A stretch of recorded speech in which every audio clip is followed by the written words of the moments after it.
على رسوله الكريم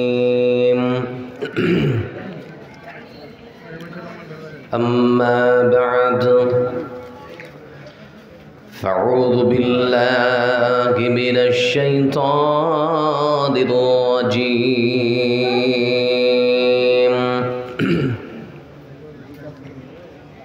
بسم الله الرحمن الرحيم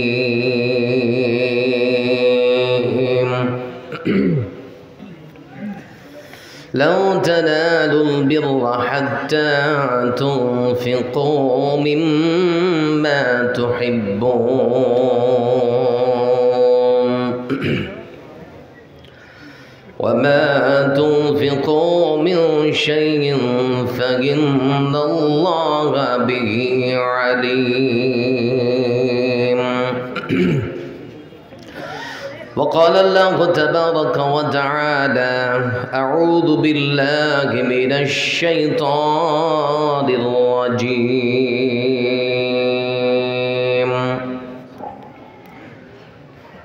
بسم الله الرحمن الرحيم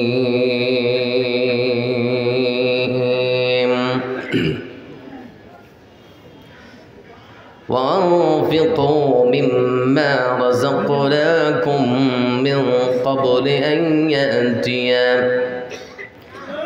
يأتي أحدكم الموت فيقول رب لولا أخرتني إلى أجل قريب فأصدق وأكن من الصالحين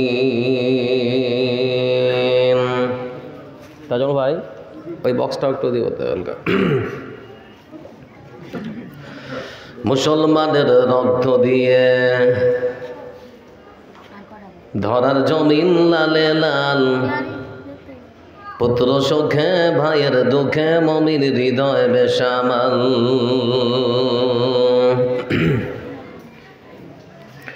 মুসলমানের রক্ত দিয়ে ধরার জমিন লালে লাল পুত্র সুখে ভাইয়ের দুঃখে মমির হৃদয় বেসামাল অযোধ্যাতে আল্লাহর ঘরে বুধ পূজার ওই পায় দাঁড়া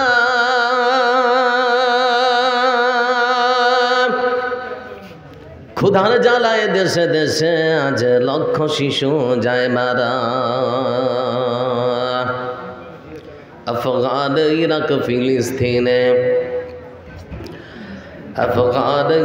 ফিলিস্তিনে আজকে যাদের নিদ হারাম সন্ত্রাসীদের শীর্ষে নাকি লিস্ট হয়েছে ওদের নাম মুসলমানের রক্ত দিয়ে ধরার জমিন লালে লাল পুত্র সুখে ভাইয়ের দুঃখে মমিনের হৃদয় বেসামাল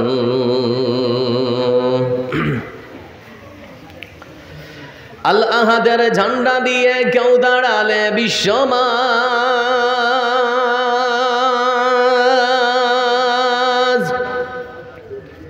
সন্ত্রাসবাদী তকমা দিয়ে হায় নে কেড়ে নে মাথার তাজ দুধে ধোয়া আমেরিকা সন্ত্রাসী নয় ইসরাইল হালাক ওদের সাথে ওদের থাকে না যতই থাকে না মিল মুসলমানের রক্ত দিয়ে ধরার জমিন লালে লাল পুত্র সুখে ভাইয়ের দুঃখে মমিন হৃদয় বেসামাল তাজমল ভাই আর একটু ভাইজান বক্সটা টেনে এখানে নিয়ে আসেন দিয়ে এরকম করেন যে একটা চেয়ারের উপর রাখার চেষ্টা করে ওটার কানের আওয়াজ একটু লাগছে না হ্যাঁ একটু কানে দেবেন মানে এই জায়গাটার মতো নিয়ে আসেন টেনে নিয়ে আসেন বক্সটা ফ্যানটার কাছে শ্রদ্ধাভাজন আজকের সভার শ্রদ্ধেয় সভাপতি সাহেব আমন্ত্রিত আজকের জলসার বক্তাগণ অত্র এলাকার পৃথিবীবত লোক কাকাজিরা সমবয়স্ক ভাইরা উপস্থিত আজকের সকলে যারা এখানে এসেছেন আপনাদের সকলকে যারা আমার পক্ষ থেকে আন্তরিক শুভেচ্ছা প্রীতি ও অভিনন্দন বার্তা। প্রশংসার মালিককে খুব ঠান্ডা পড়েছে নাকি? প্রশংসার মালিককে আমরা প্রশংসা করব কার? সুখের সময় দুঃখের সময় সব সময় প্রশংসা হবে কার? জোরে বলি কার? আল্লাহর। প্রশংসা সেই সুবহান আল্লাহ রাব্বুল আলামিনের জন্য যার হাতে রয়েছে কছত্র আধিপত্যের মালিকানা, যারা দেশে সূর্য পূর্ব দিকে ওঠে পশ্চিমে অস্ত যায়। কেন মানে কি আর করবো না এদিকে আসুন। আপনাকে খুব জ্বালাবো আজকে, মাইক যতক্ষণ না সেট হবে একটা দিকে ভলিউমটা একটু বেশি ঘুরে গেছে, একটু হালকা। এই খাওয়ার প্যান্ডেল আপনাদের জন্য রাত 10টা পর্যন্ত খোলা থাকে। এমন একটা সময় ছিল ভিড়ের জন্য হয়তো কখন দেওয়া হয়নি। আগে ভলিউমটা একটু কমিয়ে আসেন, এবার একটু কমিয়ে হালকা হালকা।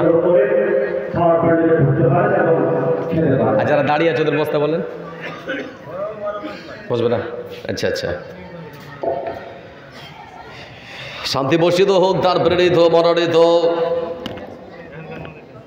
মহাপুরুষ পৃথিবীর সর্বসেরা মহামানব বিশ্বনবী মুহাম্মদ মুস্তাফা সাল্লাল্লাহু আলাইহি ওয়াসাল্লামের উপরে আমরা সংক্ষেপে তার প্রতি দরুদ পাঠ করব। সকলেই পড়ব সাল্লাল্লাহু আলাইহি ওয়াসাল্লাম।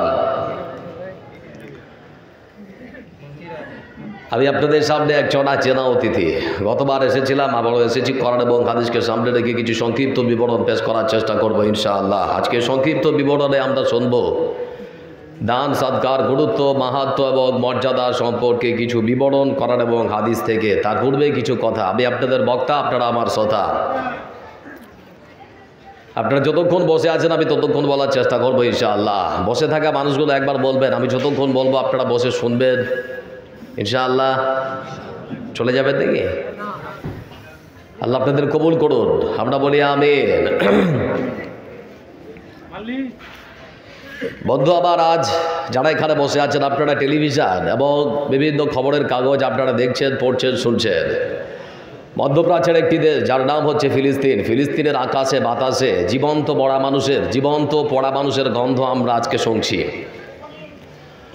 অসংখ্য নিরীহ মানুষের লাশ, অসংখ্য বড় মানুষের লাশকে নিয়ে তার পরিবার পরিজন সবাই হাহাকার করছে, চিৎকার চেঁচামেচি করছে। টেলিভিশনের পর্দায় আমরা লক্ষ্য করে দেখছি তো দেখি, হ্যাঁ না বলুন, দেখছে না?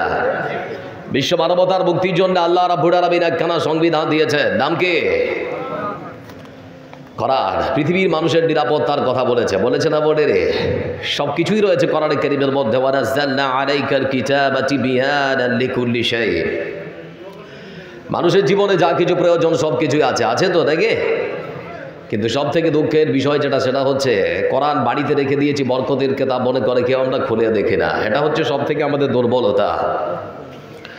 আজ যদি মুসলমানরা কোরআনকে ঠিক মতো মান্যতা করে, কোরআনের উপরে আমল করে, আল্লাহর সাহায্য মুসলমানদের সাথে থাকবে না জোরে বলি? অবশ্যই থাকবে। জোরে বলি থাকবে তো ইনশাআল্লাহ। তো ভাই বন্ধু আমার যারা এখানে বসে আছেন, আমি আপনাদের সকলকে বিনীত অনুরোধ করবো, আলোচনার মধ্যে উঠার চেষ্টা করবেন না। এটা আমার খুবই দুর্বলতা। উঠলে আর আমি মনে করি যে আমি ভালো বলছি না হয় ভালো বুঝাতে পারছি না হয় শুনতে ভালো লাগছে না, সেজন্য উঠে বাড়াচ্ছে। এজন্য সকলের কাছে বিনীত একান্ত অনুরোধ, কিছুক্ষণ বসে থাকুন। আবার পরে আরও একজন আছেন, উনি আসবেন, ওনাকে শুনে তারপরে আমরা সকলেই একসঙ্গে চলে যাব ইনশাআল্লাহ। বলছিলাম আপনাদেরকে যে কথা, আজকে লক্ষ্য করে দেখুন, সারা পৃথিবীর বুকে শুধুমাত্র ফিলিস্তিন নয়, ভারতবর্ষের মাটিতেও নানান রকমভাবে মুসলমানদেরকে হেনস্থা করা হচ্ছে। আপনারা জানেন আমাদের ভারতবর্ষের যিনি রাষ্ট্রপ্রধান নরেন্দ্র দামোদর দাস মোদী, যার হাতে রয়েছে এখন ক্ষমতা, ইসরায়েল এবং ফিলিস্তিন যখন যুদ্ধ লাগে তার কয়েক ঘন্টার মধ্যে তিনি টুইট করে তার অবস্থান স্পষ্ট করেছেন যে আমরা ইসরায়েলের সরকারের পক্ষে, তাদের দেশের সমস্ত মানুষের পক্ষে আমাদের ভারত সরকার আর সাথে আছে, পাশে আছে, দরকার হলে যা কিছু লাগবে আমরা দেব। সঙ্গে সঙ্গেই তিনি টুইট করলেন। কিন্তু আশ্চর্যের বিষয় কি জানেন? এই টুইট দেখার পর ভারতবর্ষের মণিপুরের বাসিন্দা যারা, তারা চিন্তা করছে, ইস, আমাদের মণিপুর রাজ্যটা যদি ভারতবর্ষের মধ্যে না থেকে যদি ইসরায়েলের মধ্যে থাকতো তাহলে খুব ভালো হতো। আজকে মোদিজি আমাদের সঙ্গে থাকতেন। আমাকে বারবার ডিস্টার্ব দিল তো আমি বলতে পারবো না। এরকম তো ঠিক নয় না। আমি আমার মতন করে বলবো সাহেব, আমি খুবই দুর্বলতা। অসুবিধা নেই, আমি বলবো, কী আছে।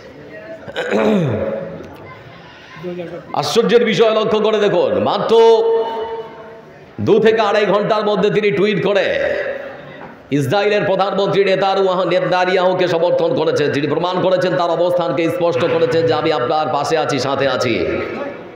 এই টুইট দেখার পর ভারতবর্ষের একটি রাজ্য মণিপুর, নাম শুনেছেন না শোনেননি?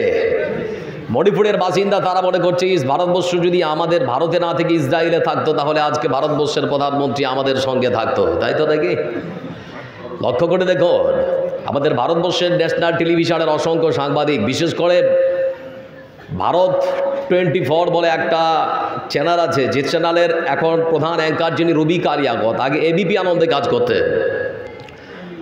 তো ভারত 24-এর সাংবাদিক, মহিলা অ্যাঙ্কার, মহিলা সাংবাদিক নাম হচ্ছে রবি কালিয়াকত, তার সঙ্গে অন্যান্য আরও সাংবাদিককে ভারতবর্ষের ন্যাশনাল টেলিভিশনের অসংখ্য টেলিভিশনের যারা মালিক তারা পাঠিয়েছে ভারতবর্ষ থেকে আনুমানিক 4532 কিলোমিটার পথ পাড়ি দিয়ে ইসরায়েলের মাটিতে। ইসরায়েলের বর্তমান পরিস্থিতি সেখান থেকে সম্প্রচার করে ভারতবর্ষের ন্যাশনাল টেলিভিশনে টেলিকাস্ট করার জন্য ভারতবর্ষ থেকে সাংবাদিক পাঠানো হচ্ছে 2 থেকে 2.5 লক্ষ টাকা খরচ করে। কিন্তু দুঃখ হলেও সত্য যে ভারতবর্ষের মাটিতেই আমাদের রাজ্য মণিপুর, মণিপুরে যেতে আনুমানিক 5 থেকে 700 টাকা খরচ হবে। ভারতবর্ষের কোনো ন্যাশনাল টেলিভিশনের কোনো মালিক বা সাংবাদিক আজ পর্যন্ত গেল না।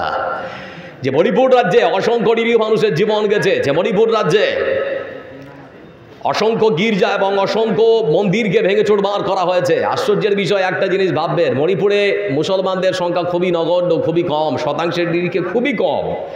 সেখানে বেশিরভাগ বাস করে আদিবাসী এবং খ্রিস্টান, সেজন্য হিন্দু মুসলমান করার সুযোগ সেখানে তারা বাইরে। আশ্চর্যের বিষয় আমরা একটা দেখলাম বিভৎস চেহারা, দুঃখজনক ঘটনা, যে ঘটনা ভারতবর্ষকে মাথা নত করে বাধ্য করেছে। মণিপুরের মতো রাজ্যে আমরা দেখেছিলাম দাঙ্গার সময় 2 জন মহিলাকে উলঙ্গ নগ্ন করে রাস্তায় হাঁটানো হয়েছিল, দেখেছিলেন না? দেখেননি আপনারা? মণিপুর রাজ্যে 2 জন মহিলাকে উলঙ্গ নগ্ন করে যখন রাস্তায় হাঁটানো হচ্ছে, অসংখ্য পুরুষ তাদের প্রাইভেট পার্টস, শরীরের বিভিন্ন অঙ্গে, স্তন থেকে শুরু করে শরীরের বিভিন্ন লজ্জাস্থান, শরীরের বিভিন্ন পার্টসে তারা আলতো ছোঁয়া, নোংরা স্পর্শ দিয়েছে। ভারতবর্ষের অসংখ্য সোশ্যাল মিডিয়ায় ভিডিওটা ভাইরাল হয়েছে, আপনারাও দেখেছেন না? দেখেননি? এই বিভৎস দৃশ্য দেখার পরও ভারতবর্ষের প্রধানমন্ত্রী তার অবস্থান স্পষ্ট করেন দিয়ে দীর্ঘ 72 দিন পর সুপ্রিম কোর্টের ধমক আর চমক খাওয়ার পর তিনি পার্লামেন্টের বাইরে এসে তিনি বিবৃতি দিচ্ছেন যে মণিপুর রাজ্যে যা ঘটেছে তার জন্য আমি দুঃখ প্রকাশ করছি। এই বলেই কি শেষ? শুধুমাত্র 1 মিনিটে আপনি আপনার দুঃখ প্রকাশ করেননি। ওই 1 মিনিটের মধ্যে বিভিন্ন রাজ্যের বিজেপি নয় বরং অবিজেপি শাসিত রাজ্যের মুখ্যমন্ত্রীদের ঘাড়েও আপনি দোষ চাপাতে ছাড়েননি। আপনি প্রমাণ করাতে চেয়েছেন সে রাজ্যেও মহিলা ধর্ষণ হয়, শুধু মণিপুরে নয়। এটা ভারতবর্ষের বর্তমান রাষ্ট্রপ্রধানের কথা আমি আপনাদেরকে বললাম। বর্তমান ভারতবর্ষে ক্রিকেট বিশ্বকাপ খেলা হচ্ছে না? যুবকেরা দেখছে তো। বর্তমান ভারতবর্ষে ক্রিকেট বিশ্বকাপ 50-50 বিশ্বকাপ হচ্ছে। আপনারা জানেন এই ভারতবর্ষের ক্রিকেট খেলার মধ্যে যে সমস্ত মুসলিম ছেলেরা আছে তাদের মধ্যেও বিভিন্নভাবে ধর্মীয় মেরুকরণ, বিভিন্ন রাজনীতির রং লাগানোর চেষ্টা করা হচ্ছে না? ভারতবর্ষের আগুনে বোলিং ফাস্টার যার নাম হচ্ছে মোহাম্মদ শামি, নাম শোনেননি? তাকে নানান টাল বাহানা দিয়ে একটার পর একটা ম্যাচে তাকে বসিয়ে রাখা হয়েছিল। প্রমাণ যখনই তিনি সুযোগ পেয়েছেন তিনি প্রমাণ করতে ছাড়েননি যে মুসলমানেরা কোনো অংশ কম নয়। পরপর 2টো ম্যাচে তিনি 5টা করে উইকেট সংগ্রহ করেছেন। এই জন্য মনে রাখবেন 1983 সালে তরুণ উদীয়মান একজন যুবক যার নাম হচ্ছে কপিল দেব, তৎকালীন ভারতের ক্রিকেটের যিনি ক্যাপ্টেন ছিলেন, 1983 সালে ভারতবর্ষ প্রথম ক্রিকেট বিশ্বকাপ জয় পায়।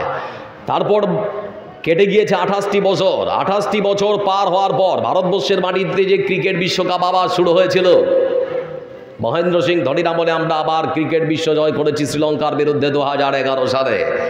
আবার বর্তমান সময় ক্রিকেট খেলা হচ্ছে ভারতবর্ষের মাটিতে। একই ভারতবর্ষে ক্রিকেট খেলার যে ট্রফি বা চ্যাম্পিয়ন ট্রফি যেগুলো আমরা পেয়েছি, বা ভারত বিশ্বকাপ বিজয়িতা হয়েছে, এর পেছনে মুসলমানদের অবদান কম না বেশি?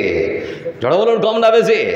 কিন্তু মুসলমান ক্রিকেট প্লেয়ারদেরকে নানানভাবে ম্যাচের পর ম্যাচ বসিয়ে রাখা হয়। 2011 সালে আমরা মনে করি জাহির খানের অবদানকে কেউ খাটো করে দেখতে পারে না, মুনাফ প্যাটেলের অবদানকে কেউ কখনো খাটো করে দেখতে পারে না। এখন বর্তমান সময় ক্রিকেটে, ভারতবর্ষের ক্রিকেটে দুজন প্লেয়ার, একজনের নাম হচ্ছে মোহাম্মদ শামি, অপরজনের নাম হচ্ছে মোহাম্মদ সিরাজ। তাদের আগুনে বোলিংয়ের কাছে সারা বিশ্বের বিভিন্ন ক্রিকেট প্লেয়ার বা ব্যাটসম্যানগুলো দাঁড়াতে পারছে না, ভাবতে পারেন?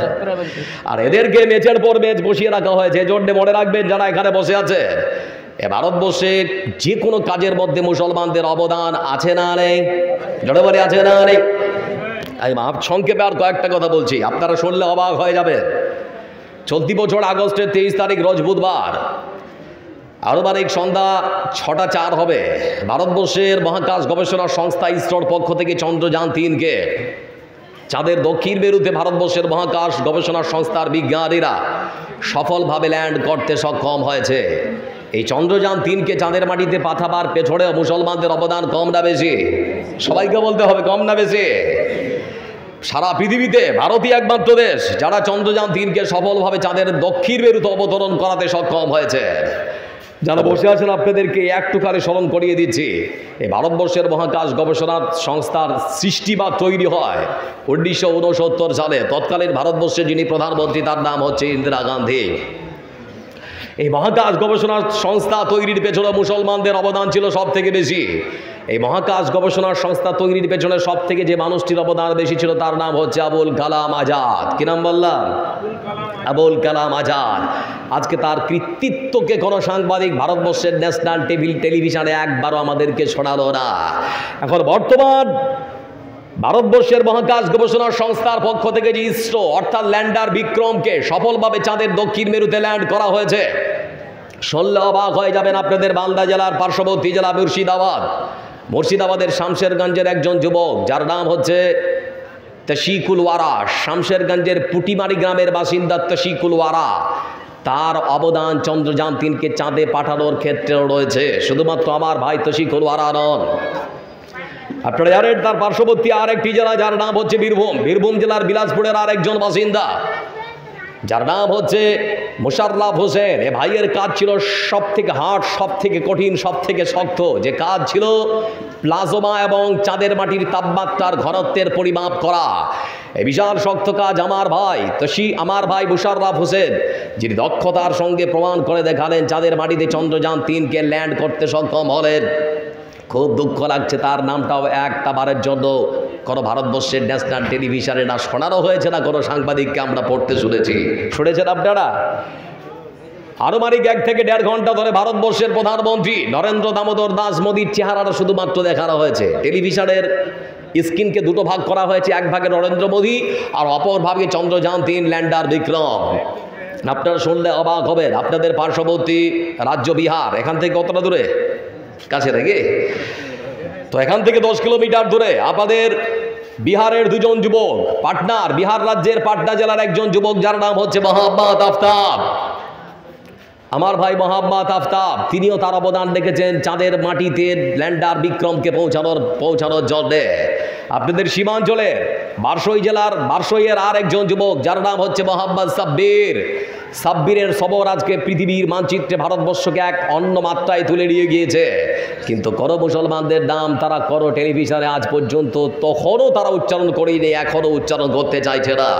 যে আসামের মাটি থেকে মুসলমানদেরকে এনআরসির নাম করে বের করার এক পায় তারা শুরু করেছে। সে আসাম জেলার আসামের হায়নাকান্তি জেলার একজন যুবক মোহাম্মদ বাহারুল ইসলাম, তিনিও তার দক্ষতাকে কাজে লাগিয়েছেন। কিন্তু আশ্চর্যের বিষয়, যারা এখানে বসে আছেন এই নামগুলো কি শুনেছিলেন আপনারা? একটা বার বলেন, শুনেছিলেন কি? শুনেননি কেন?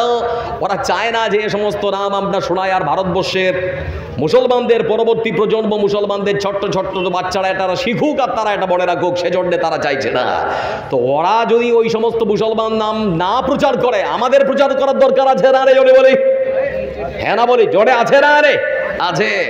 এজন্য অন্তত গুগল বা ক্রম ব্রাউজারে গিয়ে নামগুলো সার্চ করবেন, আপনার ছোট্ট ছোট্ট বাচ্চাদেরকে শিক্ষা দেবেন, যাতে করে ইতিহাস আমরা ভুলে না যে একটা জাতির অধপতন বা ধ্বংস হওয়ার পেছনে একটাই কারণ, যদি জাতি নিজের ইতিহাস ভুলে যায় না তাহলে তাদের ধ্বংস হওয়ার আর কোনো কারণ লাগে না। এজন্য নিজের ইতিহাসকে ভুলবেন না। ভারত স্বাধীনের জন্য মুসলমানদের অবদানকে কেউ কখনো খাটো করতে পারে না। ভাই বন্ধু আমার, এই জন্যে যারা বসে আছেন আপনাদেরকে করজোড়ে বলছি, পৃথিবীর বুকে আল্লাহ রাব্বুল আলামিন আমাদেরকে ধন দিয়েছেন মন বুঝার জন্যে, তাই তো নাকি? সকালে আছে সন্ধ্যাও নাও থাকতে পারে। আল্লাহ এমন একটা রোগ দিয়েছে যে লক্ষ লক্ষ টাকা খরচ করার পর আপনার জীবনটা বাঁচবে না। কত টাকা ঢালবেন? টাকা ঢালতে ঢালতে শেষ। এরকম রোগ বিধি মানুষের দেয় না যে রোগের পেছনে টাকা ঢালতে ঢালতে ঢালতে ঢালতে সব শেষ, তারপরও রোগ ভালো হলো না। তো আল্লাহ রাব্বুল আলামিন না চান সেরকম কোনো রোগ দিক। মনে রাখবেন একটা কথা, ঘুমিয়েছেন যদি আপনার জীবনের চোখ খোলে তাহলে পরে সকাল, আর না যদি খোলে তাহলে পরে পরকাল। আমি সব জায়গায় একটা শব্দ ব্যবহার করে, মাটির নিচে গিয়ে সকলেরই আমাদের ভালো থাকার ইচ্ছা আছে, আছে না নেই? মাটির নিচে মানে কোথায়? কবরে। কোথায়? সবাই বলে কোথায়? কবরে। তো মাটির উপরে যত আপনি ভালো কাজ করবেন, মাটির নিচে গিয়ে আপনি তত ভালো থাকবেন। মাটির নিচে গিয়ে যদি সত্যি ভালো থাকতে চান তাহলে মাটির উপরে ভালো কাজ করে যান। ভারতবর্ষ সহ পৃথিবীতে বিশেষ করে মুসলমানদের দিন ধর্ম টিকিয়ে রাখার জন্য প্রধান দুটি অস্ত্র, একটা হচ্ছে মাদ্রাসা, অপরটা হচ্ছে মসজিদ। মাদ্রাসা আর মসজিদকে যদি আপনারা ঠিকমতো আবাদ না করেন আর আপনার ধন সম্পদ যদি ঠিকমতো আপনারা ব্যবহার না করেন তাহলে পরে যে কোনো মূল্যে তারা মাদ্রাসা এবং মসজিদকেও দখল করবে, তাই তো নাকি? হ্যাঁ বলি? আর মাত্র 2 মিনিট ভূমিকায়, কারণ আমরা দেখেছি ভারতবর্ষের মুসলমানদের প্রাচীনতম মসজিদ বাবরি মসজিদকে তারা আজকে দখল করেছে না করে রে? আমরা মনে করি বাবরি মসজিদ থেকে শুরু করে আমাদের ফিলিস্তিন, ইসরায়েলের সরকার, নেতানিয়াহু, পৃথিবীর বুকে কোনো বিচারক, পৃথিবীর বুকে কোনো আদালত তাদের যদি বিচার না করে, কোনো ট্রাইব্যুনাল বা কোনো জাতিসংঘ যদি তাদের বিচার না করে, আমরা বিশ্বাস করি আল্লাহর আদালতে অবশ্যই তাদের সকলের বিচার হবে ইনশাআল্লাহ। হবে না? সেদিন ছাড়া পাবে কি? সেদিন ছাড়া পাওয়ার কোনো সুযোগ নেই। এজন্যে লক্ষ্য করে দেখবেন, এখন বর্তমান ভারতে মুসলমানদের 3টে মসজিদ তাদের ষড়যন্ত্রের শিকার, তার মধ্যে একটা তাদের দখলে বাবরি মসজিদ উত্তরপ্রদেশের ফৈজাবাদ জেলার অযোধ্যা শহরের রামকোট হিলের উপরে অবস্থিত এই প্রাচীনতম মসজিদটি আজকে তারা দখল করেছে। ভারতবর্ষের আরেকটি মসজিদ যেটিও রয়েছে উত্তরপ্রদেশের আরেকটি জেলা মথুরায় সম্ভবত, যার নাম হচ্ছে জ্ঞানদেবী। এখন বর্তমান সেটাকে নিয়ে আলোচনা সমালোচনা টেলিভিশনের মধ্যে আমরা লক্ষ্য করছি, দেখছেন না আপনারা?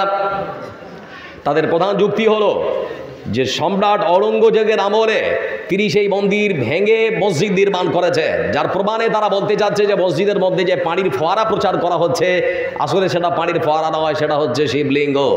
কিন্তু তাদের আস্থা বিশ্বাসকে সম্মান রেখেই বলতে চাচ্ছে, হিন্দু ভাই আমার একটা কথা স্মরণ দেখো, আমার কথার দিকে মূল্যায়ন করো এবং ভাবো, ঔরঙ্গজেব তৎকালীন সময় তিনি সব থেকে শক্তিধর একজন রাষ্ট্রপ্রধান, তার পক্ষে অত বড় মসজিদটা ভেঙে ফেলা সম্ভব হলো, কিন্তু তিনি একটা শিবের লিঙ্গকে ভাঙতে পারলেন না। এটা হাস্যকর নয়? বুঝতে পারছেন না কি বলছি? তিনি অত বড় মন্দিরটা ভাঙতে পারলেন কিন্তু শিবের লিঙ্গ তিনি ভাঙতে পারছেন না, এটা কেমন করে? এটা একটা হাস্যকর ব্যাপার। তারপরেই রয়েছে তাদের আর একটা মসজিদ, যেটা হচ্ছে শাহী ঈদগাহ জামে মসজিদ, সেটাও হচ্ছে উত্তরপ্রদেশের মাটিতে। এজন্য তারা সবসময় স্লোগান দেয়, বাবরি তো শুধুমাত্র ঝাঁকি হে, মথুরা ওর কাশি বাকি হে, নাকি? কিন্তু আমরা মনে করি সরফরোশি কি তামান্না হামারে দিল মে হে, দেখনা হে কি জোর কিতনা বাজুয়ে কাতিল মে হে, নাকি? আমরা আল্লাহর ছাড়া কারো কাছে মাথা নত কখনো করি? আমরা আল্লাহ ছাড়া কারো কাছে মাথা নত করি না। মনে রাখবে, ইমানের মধ্যে স্পিরিট দিয়ে আসুন। আমরা সেই মুসলমান যারা মুতার যুদ্ধ করেছে, খাইবার করেছে, খন্দক করেছে, বদর করেছে, উহুদ করেছে। আজকেও যদি ইমানের স্পিরিটটাকে বা ইমানটাকে একটু মজবুত করে লক্ষ্য করে দেখবেন, আল্লাহর কাছে দোয়া করলেই সাহায্য আসবে না? এজন্য বন্ধু আমার, বিশেষ আজকে একটা উদ্দেশ্য নিয়ে মাদ্রাসা, সেই লক্ষ্য উদ্দেশ্যকে সামনে রেখে আজকে আমার টপিক, আজকে আমার বক্তব্য। দান সাদগার গুরুত্ব সম্পর্কে সংক্ষিপ্ত কিছু বিবরণ আমি আপনাদের সামনে পেশ করবো ইনশাআল্লাহ। আল্লাহ ধন দিয়েছেন তিরিকে, জোরে বলুন তো, সবাই বলি একবার, ধন দিয়েছেন তিরিকে। আল্লাহ রাস্তায় খরচ করবো ইনশাআল্লাহ। ওর নাম কি? মাইকম্যান ভাই, তাজাউল ভাই, আওয়াজটা ভেসে যাচ্ছে কেন? হালকা একটু কানে লাগান তো। আল্লাহ রাব্বুল আলামিন যিনি কোরআনে কারীমের মধ্যে বলেছেন, মাসালুল্লাযীনা ইউনফিকুনা আমওয়ালাহুম ফী সাবিলিল্লাহ كمثل حبة أنبتت 7 سنابل في كل سنبلة মহান সত্য আল্লাহ রাব্বুল আলামিন যিনি বলেন এই পৃথিবীর বুকে অসংখ্য মানুষের ভিড়ে আমি আল্লাহ রাব্বুল আলামিন যাদেরকে ধন দিয়েছি, মাল দিয়েছি, সোনা দিয়েছি, চাঁদি দিয়েছি, টাকা দিয়েছি, পয়সা দিয়েছি, ওই সমস্ত মানুষেরা যারা তাদের সম্পদ থেকে আমার রাস্তায় দান করে, খরচ করে, ব্যয় করে তাদের সম্পদকে, তাদের উদাহরণ উপমা হলো ঠিক সেরকম একখানা গমের দানা হলো যেরকম।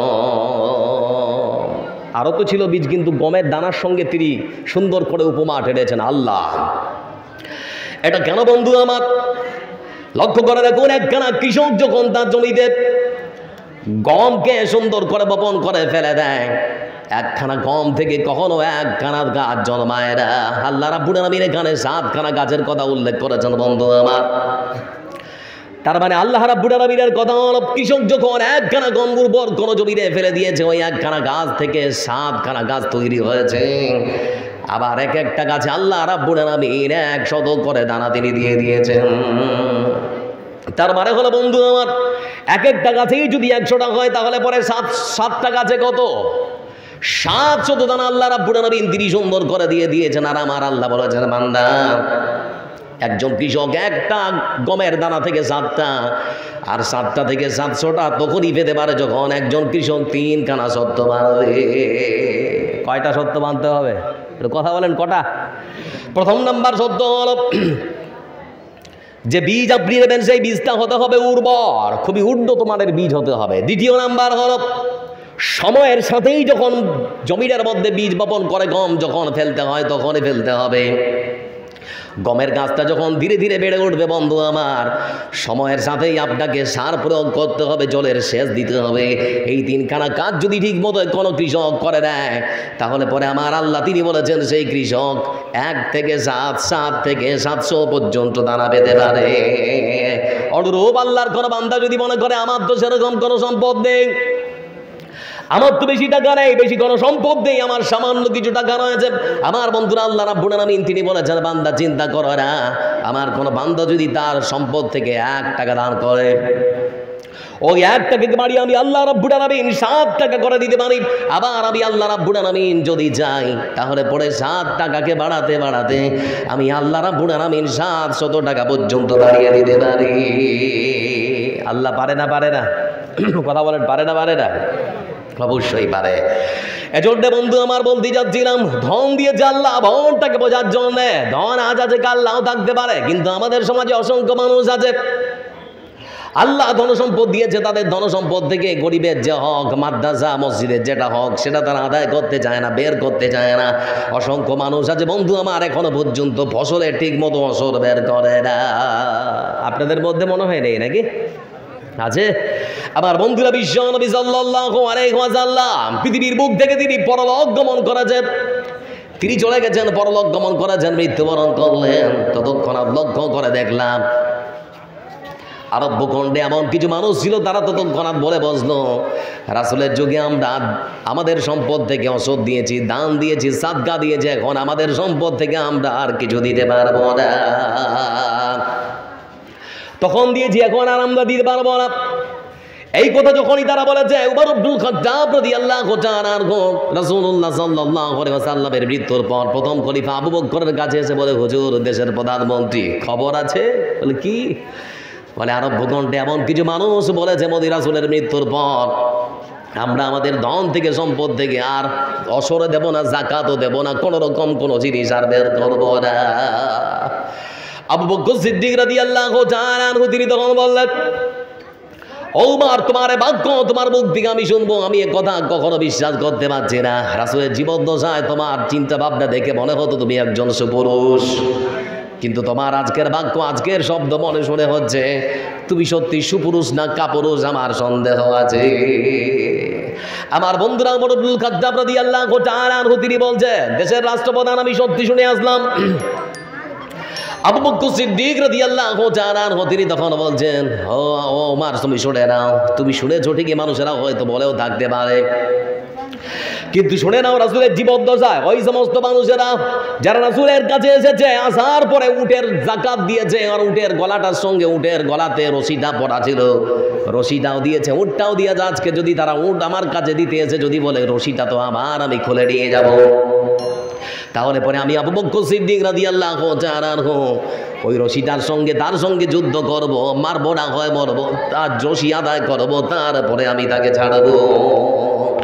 রাসূলের জীবদ্দশায় ওই সমস্ত মানুষেরা যারা বস্তা দিয়েছে, বস্তায় খেজুর দিয়েছে, আজকে যদি তারা খেজুরগুলো ঢেলে দিয়ে তারা যদি মনে করে বস্তাটা তো আমার, আমি বাড়ি থেকে নিয়ে এসেছি, আমি আবু বকর সিদ্দিক রাদিয়াল্লাহু তাআলা আনহু তার সঙ্গে যুদ্ধ করব, মারবো না হয় মরবো, যতক্ষণ পর্যন্ত বস্তা না আদায় করবো ততক্ষণ পর্যন্ত তাকে যেতে দেব না। আজকে সমাজে যদি সেরকম শাসক থাকতো যারা দান দেয় না, যাদের ধন আছে তাদের কাছ থেকে পিটিয়ে আদায় করতে নাকি, হ্যাঁ বলে না, পিটিয়ে আদায় করতে না, কিন্তু সেরকম তো আর মানুষ নেই, আছে কি? আবু বকর উমরের মতো আজকে আর সমাজে মানুষ নেই, সেই জন্য মানুষ ভাবছে এটা তো আমার, দিব কেন? আমার বন্ধুরা লক্ষ্য করে দেখুন, আল্লাহ রাব্বুল আলামিন দান দিলে যে সম্পদ বাড়ায়, আমরা পারিনি, কিন্তু রাসূল সাল্লাল্লাহু আলাইহি ওয়াসাল্লামের জাতিরা কত সুন্দর করে আমল করেছে। আবু বকর সিদ্দিক রাদিয়াল্লাহু তাআলা আনহুর জীবদ্দশায় লক্ষ্য করে দেখলাম, তিনি যখন খলিফা নির্বাচিত হয়েছেন, দিন যায় রাত যায়, এই মতো করতে করতে হঠাৎ করে কোনো একদিন দুর্ভিক্ষ দেখা দিয়েছে। করোনা কালে আমাদের যেমন দুর্ভিক্ষ দেখা দিয়েছিল, মানুষ খেতে পাচ্ছিল না, এরকম হয়নি? আপনাদের দিকে হয়নি না? হয়েছিল। আমার বন্ধুরা, দুর্ভিক্ষ দেখা দিয়েছে, দুর্ভিক্ষের সময় লক্ষ্য করে দেখলাম, দুর্ভিক্ষের সময় মানুষ যখন খেতে পায় না, দেশের প্রধানমন্ত্রী চিন্তায় চিন্তিত, আমার দেশের জনগণ না খেয়ে মরবে, আমি দেশের প্রধানমন্ত্রী কেমন করে হবে। এই জন্য তিনি চিন্তায় চিন্তিত, হঠাৎ করে লক্ষ্য করে দেখা গেল সকালবেলা মদিনার সদর পথ থেকে বিশাল বড় বড় উটের পিঠে গমের বস্তা ভেতরে প্রবেশ করতে শুরু করেছে। উটের বস্তা মানে অনেক অসংখ্য উটের পিঠে করে মদিনার প্রধান পথ দিয়ে ঢুকতে শুরু করেছে। আমার বন্ধুরা, ততক্ষণাৎ মদিনার ব্যবসায়ী যারা তারা লক্ষ্য করে রাখলো এটাই সুবর্ণ সুযোগ, কিছু টাকা আমরা ইনকাম করবো যে কোনো মূল্যে। সেই জন্য তারা এই বিশাল বড় উটের চালান কার খোঁজ নিতে নিতে নিতে নিতে কার এত বড় বিশাল বড় উটের চালান খোঁজ নেওয়ার পরে তারা জানতে পারলো এটার কারণ হয় বরং হযরত উসমান রাদিয়াল্লাহু তাআলা আনহু। তারা তখন হযরত উসমানের কাছে এসে বলে, হুজুর আপনার কাছে এসেছি। বলে কেন? বলে এসেছি এজন্যে, আমরা যাই, আমরা মদিনার বাড়িতে অসংখ্য মানুষের কাছে স্বল্প মূল্যে স্বল্প কিছু লাভ্যাংশে আমরা খাদ্যদ্রব্যগুলোকে তাদের বাড়িতে ঠিক মতো সময়ের সাথে পৌঁছে দেব। সেজন্য আপনার ওই বিশাল উঠে গমের চালানখানা আপনার কাছে আমরা কিনতে চাই। বিক্রি করবেন? বিক্রি কি করবেন? সেজন্য আপনার কাছে এসেছি। আবার বন্ধুরা, উসমান রাদিয়াল্লাহু তাআলা আনহু তিনি তখন বলেন, কত লাভ দিবে বলো? ব্যবসায়ীরা তখন বলে 50% আপনাকে লাভ দেওয়া হবে। বলে দেব না। বলে কত? বলে বেশি দিতে হবে। বলে কত বেশি দেবে? বলে তোমরাই বলো কত? বলে 100%। বলে তাও হবে না। মানে এমন একজন আছে যিনি আমাকে 700 বেশি লাভ দিতে চেয়েছেন। মক্কার ওই সমস্ত ব্যবসায়ীরা তখন বলতে শুরু করেছে, হুজুর বুঝতে পারলাম না, আপনাকে যদি 700 আমরা বেশি লাভ দেই তাহলে পরে তো আমরা কোনো আর লাভ করতে পারবো না। বলে তাহলে তো তোমাদের কাছে বিক্রি হবে না, তোমরা চলে যাও। আবার বন্ধুরা, ততক্ষণ লক্ষ্য করে দেখলাম ওই সমস্ত ব্যবসায়ীরা তখন বলতে শুরু করেছে, উসমান এমন কে আছে মক্কা মদিনার মাটিতে যে নাকি আপনার কাছে 700 বেশি লাভ্যাংশ দিতে কিনতে চেয়েছে, আর আপনি আমাদেরকে বলেছেন 10,000 লাভ না হলে আপনি আমাদের কাছে বিক্রি করবেন না। তো আপনার কাছে জানার বড় ইচ্ছা করছে কে এমন আছে যে আপনাকে 100 টাকায় 700 টাকা বেশি লাভ দিতে চেয়েছে। উসমান রাদিয়াল্লাহু তাআলা আনহু তিনি তখন বলতে শুরু করেছেন, ও ভাই আমার শুনে না, তিনি আর কেউ নন যে আমাকে এই 100 থেকে 7 থেকে 700 টাকা বেশি লাভ দিতে চেয়েছেন। তিনি হলেন আকাশ আর জমিনের স্রষ্টা, আমার স্রষ্টা আল্লাহ রাব্বুল আলামিন। আমি আমার বিশাল বড় গমের চালানকে আল্লাহর কাছে বিক্রি করে দিয়েছি। কার কাছে বিক্রি হয়েছে? জোরে বলেন, কার কাছে বিক্রি হয়েছে? আল্লাহর কাছে। আজকে মাইক খুব ভালো বাজছে না, কানে আওয়াজ লাগছে না, একটা আওয়াজ লাগাও।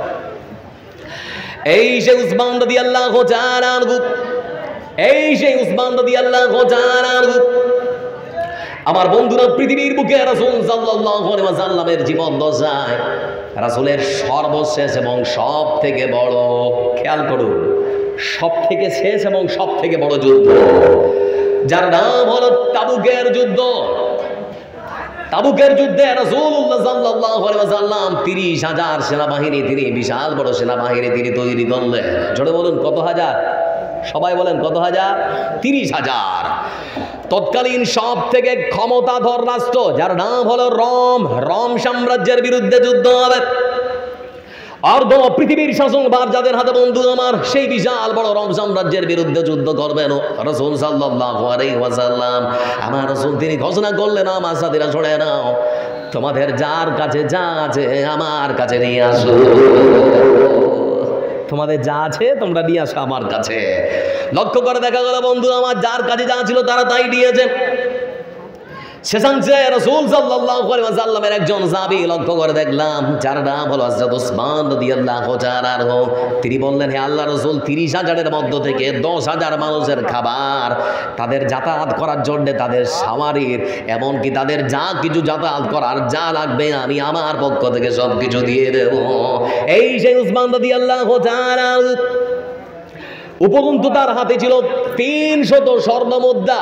300 স্বর্ণমুদ্রা রাসূলুল্লাহ সাল্লাল্লাহু আলাইহি ওয়াসাল্লামের হাতে দিয়ে তিনি তখন বলতে শুরু করেছেন, হুজুর, এই 300 স্বর্ণমুদ্রা আমার কাছে ছিল, এটা আমি আল্লাহর জন্য খরচ করে দিলাম।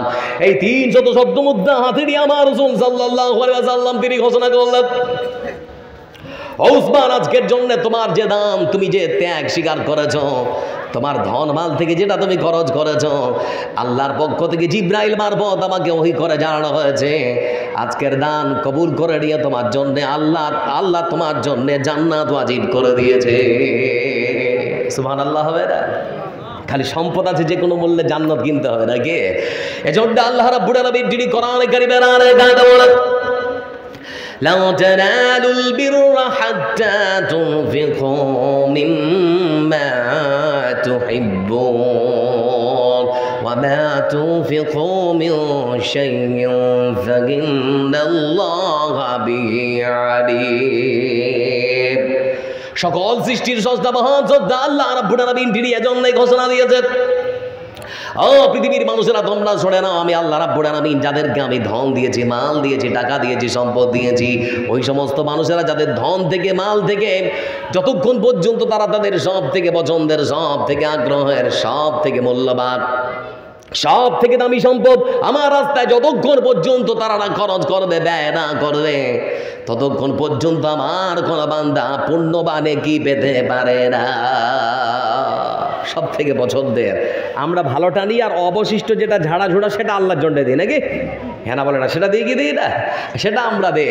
এজন্য বলতে যাচ্ছি বন্ধু, আবার লক্ষ্য করে দেখুন, আমার আল্লাহ রাব্বুল আলামিন তিনি বললেন, না না না, যতক্ষণ পর্যন্ত আমার কোন বান্দা সব থেকে মূল্যবান, সব থেকে পছন্দের, সব থেকে আগ্রহের, সব থেকে দামি জিনিস আমার রাস্তায় খরচ না করবে, ততক্ষণ পর্যন্ত আমার কোন বান্দা নেকি পেতে পারে না। আয়াতটা শুধুমাত্র কোরআনে কারীমের মধ্যে অবতরণ হয়েছে, রাসূলুল্লাহ সাল্লাল্লাহু আলাইহি ওয়াসাল্লামের কাছে ওহী হিসেবে এসেছে। ততক্ষণাৎ মদিনার একজন ধনী, যার নাম হলো আবু তালহা রাদিয়াল্লাহু তাআলা আনহু। কি নাম বললাম? আবু তালহা রাদিয়াল্লাহু তাআলা আনহু। ততক্ষণাৎ তিনি ছুটেছেন মসজিদ নববীর দিকে। আমার রাসূল সাল্লাল্লাহু আলাইহি ওয়াসাল্লামের কাছে গিয়ে বলেন, হুজুর, আপনার কাছে এসেছি। বলে, কেন? বলে, এসেছি এই জন্যে, আপনার উপরে নাকি কোরআনে কারীমের পক্ষ করা আল্লাহ রাব্বুল আলামিনের পক্ষ থেকে নাকি ওহী নাযিল হয়েছে। কোরআনে কারীমের মধ্যে নাকি বলা হয়েছে, আল্লাহ রাব্বুল আলামিনের রাস্তায় সব থেকে পছন্দের, সব থেকে আগ্রহের, সব থেকে মূল্যবান জিনিস দান করতে হবে। সেই জন্য আমি এসেছি আপনার কাছে। বলে, তারপরে কিসের জন্য বলো? বলে, হ্যাঁ আল্লাহ রাসূল, আপনি তো জানেন মদিনার পার্শ্ববর্তী যে বাগানটা, ওই বিশাল বড় খেজুরের বাগানটা, যে বাইরোহা বাগানটা, সেটা আমার কাছে সব থেকে মূল্যবান সম্পদ। যেহেতু আমার আল্লাহ বলেছেন সব থেকে পছন্দের সম্পদ আল্লাহর রাস্তায় খরচ করে দিতে হবে, সেজন্য ছুটে আসলাম, আমার সব থেকে পছন্দের বাগানটা আমি আল্লাহর রাস্তায় খরচ করে দিলাম। আবার রাসূল বলছেন, অন্যটা দাও, অন্যটা দাও। বলে, এটা নয়, অন্যটা দাও। আবু তালহা রাদিয়াল্লাহু তাআলা আনহু তিনি বললেন, হ্যাঁ আল্লাহর রাসূল, আমার সব থেকে পছন্দের সম্পদ যখন দেওয়ার জন্য আল্লাহ রাব্বুল আলামিন বলেছেন, আমি আমার সব থেকে পছন্দের সম্পদ খানা দিয়ে দিলাম, যেখানে খুশি যাকে খুশি যেভাবে খুশি বন্টন করে দিন। আবু তালহা কোনোদিন আপনার কাছে এই বাগানের অধিকারের কথা বলতে যাবে না। মানে সবে মাত্র খালি আয়াত এসেছে, ততক্ষণ আমলে পরিণত করেছেন সাহাবীরা, ভাবতে পারেন। এজন্য বন্ধু আমার, আমাদের বাংলা ভাষায় একটা প্রবাদ বাক্য আছে, যে যা ধায় সে তা কোথায় পায় রেগে। পৃথিবীর মানচিত্রে একখানা দেশ আছে যার নাম হচ্ছে দক্ষিণ আফ্রিকা। নাম শুনেছেন? কিছুদিন আগে লক্ষ্য করে দেখলাম ভিডিওর মধ্যে একখানা কালো চুকচুকে মানুষ শুধুমাত্র উহুদ পাহাড়ের নিচে তার মাথাটা ঢুকছে, এই মতো করে সিজদা দিচ্ছে উহুদ পাহাড়ের নিচে, মানে হজ করতে গিয়েছে। পরক্ষণে ভিডিওর মাধ্যমে ভিডিও দেখার পর লোকটার নাম জানতে পারলাম, যে লোকটার নাম হচ্ছে ইব্রাহিম রিচমন্ড। খ্রিস্টান পাদ্রী, একজন ধর্মযাজক। দক্ষিণ আফ্রিকার মাটিতে যার জন্ম, দক্ষিণ আফ্রিকার মাটিতে যার জন্ম, আমার বন্ধুরা দীর্ঘ 15টা বছর ধরে তিনি খ্রিস্টান ধর্ম প্রচার করেছেন অসংখ্য ধর্মের, অসংখ্য মানুষকে খ্রিস্টান ধর্মের মধ্যে দীক্ষিত করেছেন। আমার বন্ধুরা আনুমানিক 60 থেকে 62টা বছর পার হওয়ার পর এমন কি দেখেছেন ইসলামের মধ্যে, যার কারণে কালেমা পড়ে মুসলমান হয়েছেন? নিশ্চয়ই কিছু ভালো কিছু দেখেছেন, তাই তো নাকি? নাহলে কি মুসলমান হবে? মুসলমান হতে পারে না। আমার বন্ধুরা লক্ষ্য করে দেখুন, এই সেই ইব্রাহিম রিচমন্ড, আমার বন্ধুরা দক্ষিণ আফ্রিকার মাটিতে একখানা গির্জার তিনি ধর্মযাজক, তিনি একজন খ্রিস্টান পাদ্রী। 15টা বছর ধরে তিনি খ্রিস্টান ধর্ম প্রচার করার পর কালেমা পড়ে মুসলমান হলেন।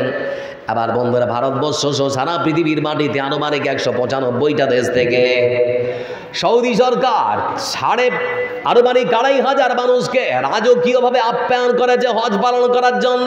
ওই সমস্ত মানুষদের সম্পূর্ণ যাতায়াতের খরচ ব্যয় করবে, যাতায়াতের সম্পূর্ণ খরচ মেটাবে সৌদি সরকার। যাতায়াতের কোনো রকম ভাড়া লাগবে না, কোনো টাকা দিতে হবে না। ওই 2,500 মানুষের মধ্যে একখানা কালো মানুষ, যার নাম হলো ইব্রাহিম রিচমন্ড।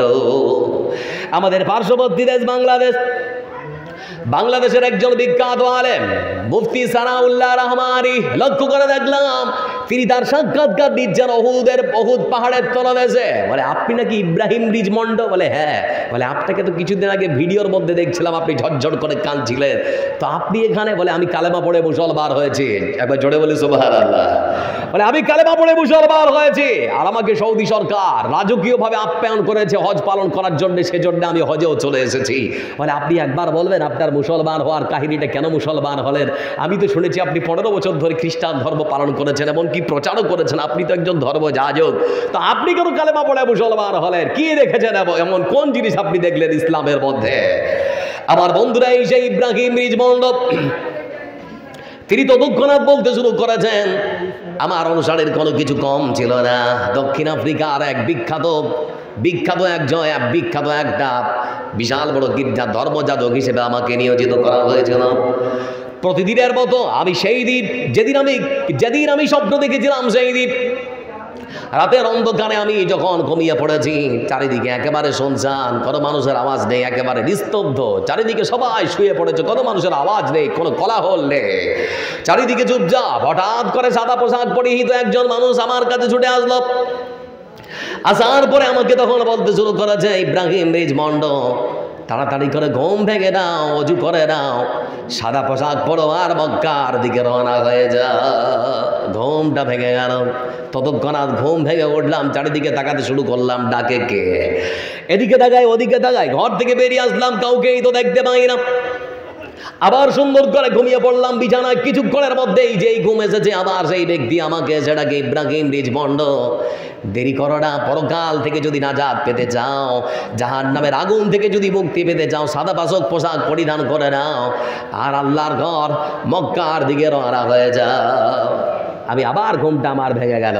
আবার চারিদিকে খুঁজাখুঁজি শুরু করলাম, কে ডাকে আমায়, কিন্তু কোন মানুষের আমি দেখা পেলাম না। আবার শুয়ে পড়লাম। তৃতীয়বার একই শব্দ যখন দেখলাম, তখন আমার মন বলল, এ শব্দ নিছক কোনো স্বপ্ন হতে পারে না, যে মহান স্রষ্টা আমাকে সৃষ্টি করেছেন। আমার মন চায় সেই আল্লাহ রাব্বুল আলামিন আমাকে মনে হয় ভয়ঙ্কর আগুন থেকে পরিত্রাণ দিতে চায়। সেজন্য ইব্রাহিম রিচমন্ড সকালবেলা তার অনুসারীদেরকে তার এই স্বপ্নের ব্যাখ্যা সুন্দর করে তুলে ধরেছেন। অনুসারীদেরকে বললেন, আমি এই মতো করে একবার নয় 3-3বার স্বপ্ন দেখেছি, আর আমার বিশ্বাসে স্বপ্ন নিছক কোনো স্বপ্ন হতে পারে না। যে আল্লাহ সৃষ্টি করেছেন সেই আল্লাহ মনে হয় চান আমাদের সকলকে জাহান্নামের আগুন থেকে তিনি বাঁচাবেন। ও আমার সাথীরা, তোমরা আমি সিদ্ধান্ত নিয়েছি আমি কালেমা পড়ে মুসলমান হব, কারণ আমার বিশ্বাস এই সাদা পোশাক মুসলমানেরা সব থেকে বেশি পছন্দ করে।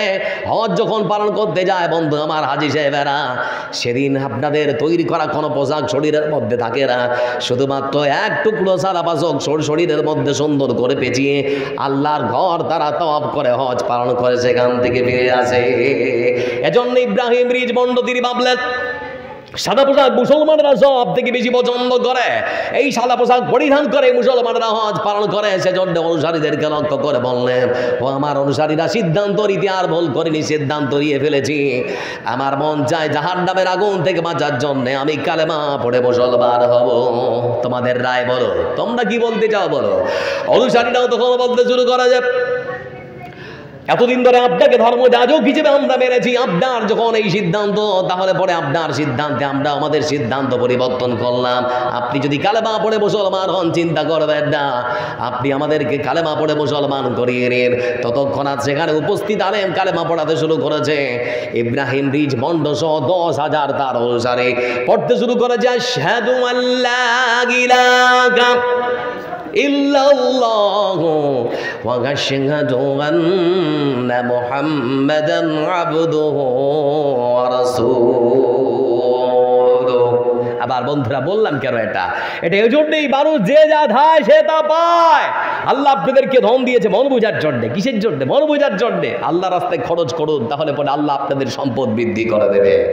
লক্ষ্য করে দেখুন বন্ধু আমার, এজন্য মহান সত্য আল্লাহ রাব্বুল আলামিন কোরআনে কারীমের আরেক আয়াতে পৃথিবীর ধনবান মানুষদেরকে লক্ষ্য করে বলেছেন, ব্যবসা করবি, ব্যবসা করবি, তাহলে একটা আমার সঙ্গে ব্যবসা কর, ওই ব্যবসা লস হবে না, লাভ হবে, আয় আমার সঙ্গে ব্যবসা কর।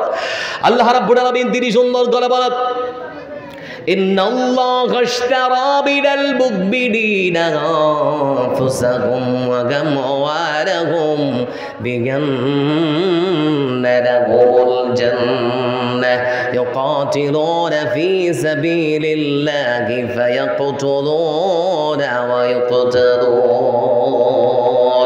এই পৃথিবী ছাড়িয়া কোথায় যাবে ভাগিয়া, এই পৃথিবী ছাড়িয়া কোথায় যাবে ভাগিয়া, মরণ তোমায় লইবে ঘিরি যতই করো বাহানা।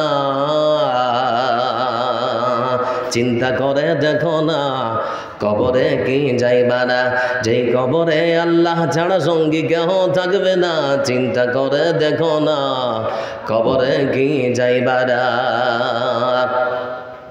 এই পৃথিবীর সবাই পর, কবর যে জন আসল ঘর। এই পৃথিবীর সবই পর, কবর যে জন আসল ঘর। কেমনে থাকিবে সেথায় শুধুই মাটির বিছানা। চিন্তা করে দেখো না কবরে কি যাইবা না, যেই কবরে আল্লাহ ছাড়া সঙ্গী কেহ থাকবে না। চিন্তা করে দেখো না কবরে কি যাইবা না। দিলে ভরা অহংকার চির না তাই প্রভুর ঘর, দিলে ভরা অহংকার চির না তাই প্রভুর ঘর।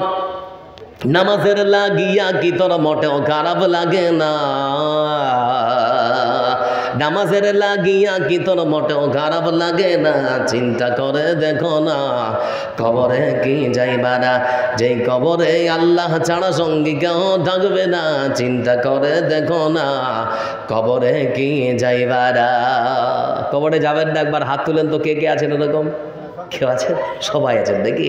আপনারা জানেন টাটা গ্রুপের কর্ণধার সাইরাস টাটা 200 কোটি টাকার একটা গাড়িতে চলতো, মার্সিডিজ যে গাড়িতে, ডিভাইডারে ধাক্কা খেয়ে শেষ 52 বছর বয়সে। অথচ ইচ্ছা ছিল মনে হয় 100 বছর বাঁচবে নাকি? কথা বলেন না, ইচ্ছা ছিল তো নাকি? কিন্তু বেঁচে আছে কি না? আমার বন্ধুর লক্ষ্য করে দেখো, শুধুমাত্র এখানেই শেষ নয়, লক্ষ্য করে দেখুন পৃথিবীর মানচিত্রে আঁকার একখানা দেশ আছে, যে দেশের নাম হলো অস্ট্রেলিয়া। নাম শুনেছেন অস্ট্রেলিয়া?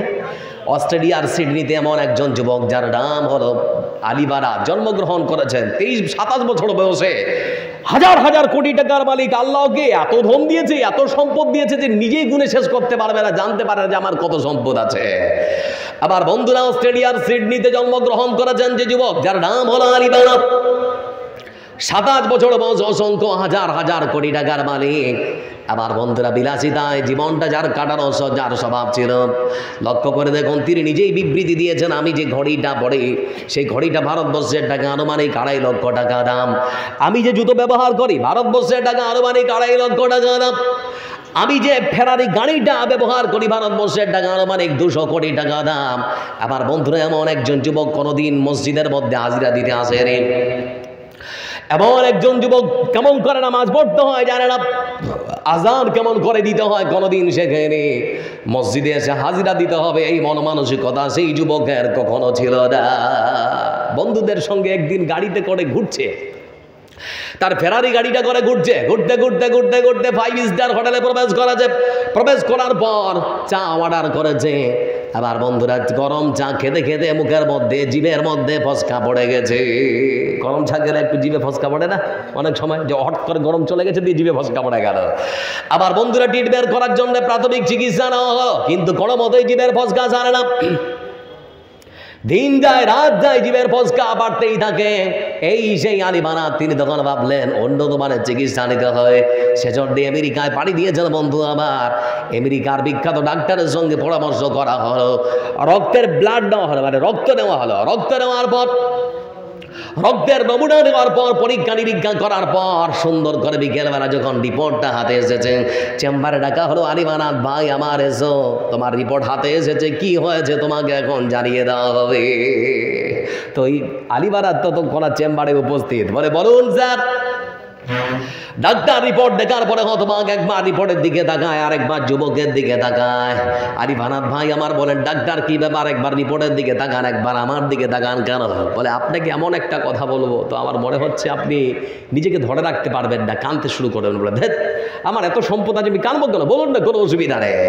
ডাক্তার তখন বলতে শুরু করা যে, ও ভাই আলী বারাত, শুনে নাও, তোমার রক্তের নমুনা নেওয়ার পর প্রথমবার রিপোর্ট করলাম, হাতে আসলো, আমরা দেখলাম, মনে করলাম হয়তো ভুল। আবার সেই রক্তের সুন্দর করে রিপোর্ট করলাম। আবার আগের রিপোর্টই আমাদের কাছে এসেছে, যেটা করেছিলাম আগে সেটা আবারও আসলো। বলে কি বলুন না? বলে যেটা বলবো সেটা তোমার পৃথিবীর বুকে থাকার আয়ু আর মাত্র 3 মাস। কয় মাস? মাত্র আর 3 মাস। বলে কি হয়েছে? বলে আপনার শরীরে মরণ রোগ বাসা বেঁধেছে, ক্যান্সার হয়েছে। আবার বন্ধুরা, কোনো মানুষকে যদি ডেকে ডাক্তার বলে তোর শরীরে ক্যান্সার হয়েছে, শুনতে ভালো লাগবে? আটকে উঠবে না মানুষ? এনা বলেন আটকে উঠবে না? ক্যান্সার মানে মরণ রোগ, সে রোগের চিকিৎসা আছে? চিকিৎসা রে।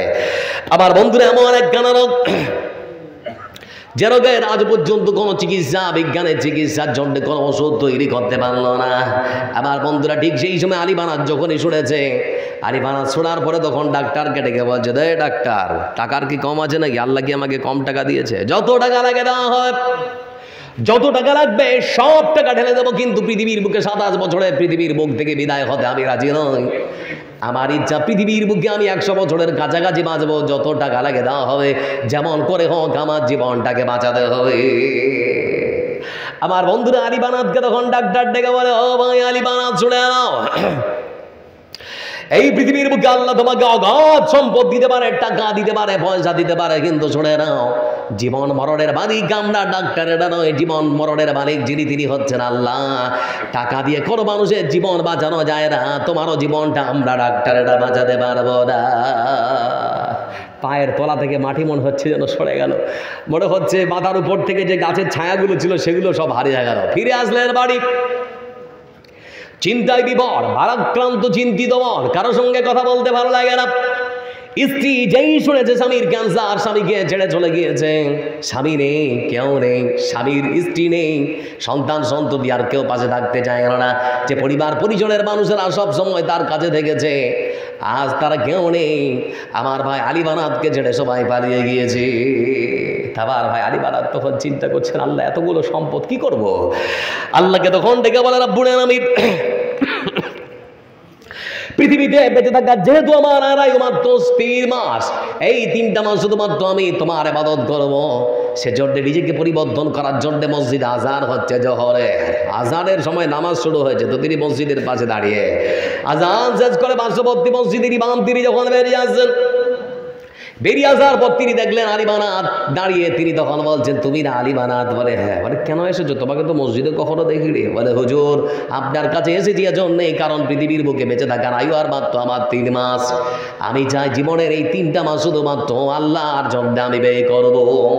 বলুন কেমন করে নামাজ পড়তে হয়, কি দোয়া পড়তে হয়, কি সূরা করতে হয়, সুন্দর করে নামাজের শিক্ষা দাও। আমার বন্ধুরা, সেই আলেমের কাছে পরামর্শ দেওয়া হচ্ছে, হুজুর আমার অগাধ সম্পদ কি করবো? বলে আমার রাসূল বলেছেন, সাদাকাতু তারাদ্দুল বালা, মানুষ যদি দান সাদকা করে দেয় তার সম্পদগুলোকে গরিবদের জন্য, তাহলে পরে বালা মুসিবত দূর হয়ে যায়। তার মানে তোমার এই 3 মাসের জীবনে তোমার যে সম্পদ রয়েছে গরিব ফকির মিসকিন এতিমদের মাঝে বন্টন করে দাও। মোবাইলটা খুলুন, ইউটিউব অথবা অন্যান্য যে সমস্ত সোশ্যাল মিডিয়া আছে, ইউটিউবে যান, লক্ষ্য করে দেখবেন বন্ধু আমার, অসংখ্য হাজার হাজার আপনারা ভিডিও পাবেন। এই সেই আলী বানাত, তিনি দক্ষিণ আফ্রিকার প্রত্যন্ত গ্রামাঞ্চলে তিনি পাড়ি দিয়েছেন। যে সমস্ত এলাকার মানুষেরা চিকিৎসা পায়নি সেখানে হাসপাতাল তৈরি করেছেন, যারা ঠিক মতো লেখাপড়া করতে পারে সেখানে তিনি সুন্দর করে স্কুল তৈরি করে দিয়েছেন। যে সমস্ত গরিবের বাচ্চারা কোনোদিন জুতো কি জিনিস পায়ে পড়েনি তাদেরকে জুতো কিনে দিয়েছেন, যারা কোনোদিন ঠান্ডার পোশাক পরতে পারেনি হু হু করে কেঁপেছে, আমার ভাই আলী বানাত তাদেরকে সুন্দর করে ঠান্ডার পোশাক সুন্দর করে পরিয়েছে। এই সেই আলী বানাত, তিনি যখন পৃথিবীর বুক থেকে চিরবিদায় নিচ্ছেন, হাসপাতালের বেডে যখন শুয়ে আছেন, লক্ষ্য করে দেখছি বন্ধু আমার, আইসিইউ ঘরে যখন তাকে রাখা হয়েছে, মুখ দিয়ে গল গল গল গল করে রক্ত পড়ছে, আর আল্লাহকে ডেকে বলছে ইংরেজি ভাষায়, তার ইংরেজিটা বাংলায় ট্রান্সলেট করা হচ্ছে। সেখানে তিনি বলছেন, আব্বু নানামিন 3 মাসে কতটুকুনি তোমাকে আমি খুশি করতে পারবো জানি না, যে ডাক্তার বলেছিল পৃথিবীর বুকে বেঁচে থাকবো 3 মাস কিন্তু সম্পূর্ণ আলাদা। আল্লাহ তুমি আমাকে 3 বছর ধরে বাঁচিয়ে রেখেছ, এই 3 বছরের জীবনে আমি কতটুকু তোমাকে খুশি করতে পারলাম জানি না, কিন্তু রব্বুল আলামিন আমার সমস্ত ধন সম্পদ পৃথিবীর বুকে গরিব ফকির মিসকিনদের মাঝে বন্টন করে দিয়েছি। পুনরায় তুমি যদি আমার ধন সম্পদের আবার হিসাব নিতে চাও, আমি আলী বানাত আমার পক্ষে ধন সম্পদের হিসাব দেওয়া সম্ভব হতে পারে না। গল গল গল গল করে মুখ দিয়ে রক্ত পড়ছে, ভিডিওটা দেখবেন। মানুষ পরিবর্তন হতে চাইলে এই মতো করে পরিবর্তন হতে পারে। ধন সম্পদ কিসের? এত টাকার মালিক আপনি, কত টাকার মালিক? হাজার হাজার কোটি টাকার মালিক। মাত্র 3 বছরের পৃথিবীর বুকে থাকার পর তিনি চিরবিদায় হয়ে গেলেন, টাকা পয়সা যা ছিল সব পড়ে থাকলো। এজন্য আমার আল্লাহ রাব্বুল আলামিন তিনি বলেন, বান্দা ব্যবসা যদি করিস তাহলে আমার কাছে আয়, এমন একখানা ব্যবসা তোদের সঙ্গে করবো যে ব্যবসায় কোন রকম লোকসানের সন্দেহ সংশয় সম্ভাবনা থাকবে না। পৃথিবীর বুকে মানুষ গরুর ব্যবসা করে, ছাগলের ব্যবসা করে, কাঁচামালের ব্যবসা করে। এ সমস্ত ব্যবসায় লাভ লোকসান সন্দেহ সংশয়, লাভও হতে পারে ক্ষতিও হতে পারে, এরকম হয় না? কিন্তু আমার আল্লাহ রাব্বুল আলামিন যিনি বলেছেন, পৃথিবীর বুকের বান্দারা আমার শুনে নাও, আমি আল্লাহ এমন একখানা ব্যবসার কথা বলে দেব, আমার সঙ্গে সেই ব্যবসা যদি আমার বান্দা করে, সেখানে শুধু লাভ আর লাভ, কোনো রকম ক্ষতির কোনো আশঙ্কা সন্দেহ সংশয় সম্ভাবনা থাকতে পারে না। কি সেই ব্যবসা বন্ধু আমার? আল্লাহ রাব্বুল আলামিন যিনি বলেন বান্দার সেই ব্যবসা হচ্ছে, আমি মহান যোদ্ধা আল্লাহ রাব্বুল আলামিন আমার মুমিন বান্দার সব থেকে মূল্যবান জীবন খানা কিনে নিয়েছি। আমি আল্লাহ তাদের কিনে নিয়েছি সব থেকে মূল্যবান জীবন খানা। দ্বিতীয় আরেকখানা জিনিস কিনে নিয়েছি, সেটা হলো তাদের সম্পদ। কিনে নিয়েছি তাদের জান, কিনে নিয়েছি তাদের মাল। পৃথিবীর বুকে আমার মুমিন বান্দারা সময়ের সাথে যুদ্ধের ময়দানে অংশগ্রহণ করে তারা তাদের জীবনটা যদি দিতে পারে, আর তাদের ধন সম্পদকে যদি আমার রাস্তায় খরচ করতে পারে, আমি আল্লাহ রাব্বুল আলামিন তাদের মৃত্যুর পরে পরে যে ব্যবসা করব সেটা হলো আমার পক্ষ থেকে আমার জান্নাত খানা তাদেরকে দিয়ে দেব। কি দিবে? কথা বলেন, কি দিবে? আল্লাহ জান্নাত দিয়ে দিবে। তাই তো লক্ষ্য করে দেখলাম বন্ধু আমার, বিশ্ব নবী সাল্লাল্লাহু আলাইহি ওয়াসাল্লাম তিনি যখন মদিনায় হিজরত করে গিয়েছেন, সেখানেই আমরা লক্ষ্য করে দেখলাম একখানা ছোট্ট বালক, যার মা নেই, বাবা নেই, মা বাবা চলে গেছে এতিমদের সমাজের মানুষ সব মানে নানানভাবে তাদেরকে ধিক্কার দেয়, দেয় না? যাদের মা নেই, বাবা নেই, তাদেরকে সমাজের মানুষ ভালোবাসে? হ্যাঁ না বলেন না? বাসে কি না? আমার বন্ধুরা লক্ষ্য করে দেখুন, ওই এতিম বাচ্চা, তার একটা ছোট্ট খেজুরের বাগান ছিল। মানে জান্নাত কি করে কিনবেন, খালি এদিকে তাকে থাকুন। আজকে যে এখন যেটা বলবো ঘটনাটা হাদিসের, মনে হবে যেন এখানে দেখতে পাচ্ছেন, উঠাউঠি বন্ধ করে ভালো করে আমার দিকে চেয়ে থাকো। ছোট্ট এতিম বাচ্চা তিনি মনে মনে ভাবলেন, আমার খেজুরের বাগানটা প্রাচীর দিতে হবে। তার কারণ হচ্ছে তার খেজুরের কয়েকটা গাছ ঝুঁকে গেছে তার প্রতিবেশী আবু লুবাবার দিকে। তো তিনি যখন খেজুর পড়লে আনতে যান, তখন প্রতিবেশী নানান রকম উচ্চবাচ্য কথাবার্তা শোনায়, তো মনটা খুব খারাপ হয়ে যায়। তো বলছে, যাক সুন্দর করে একটা প্রাচীর দিব, একটা ঘেরা দেবো। আপনারা কি বলেন? সুন্দর করে একটা বেড়া দিব, ঘেরা দিব, তাহলে পরে তার দিকে যাবে না আর আমাকে কিছু বলতেও পারবে না। সুন্দর করে বেড়া দিচ্ছে।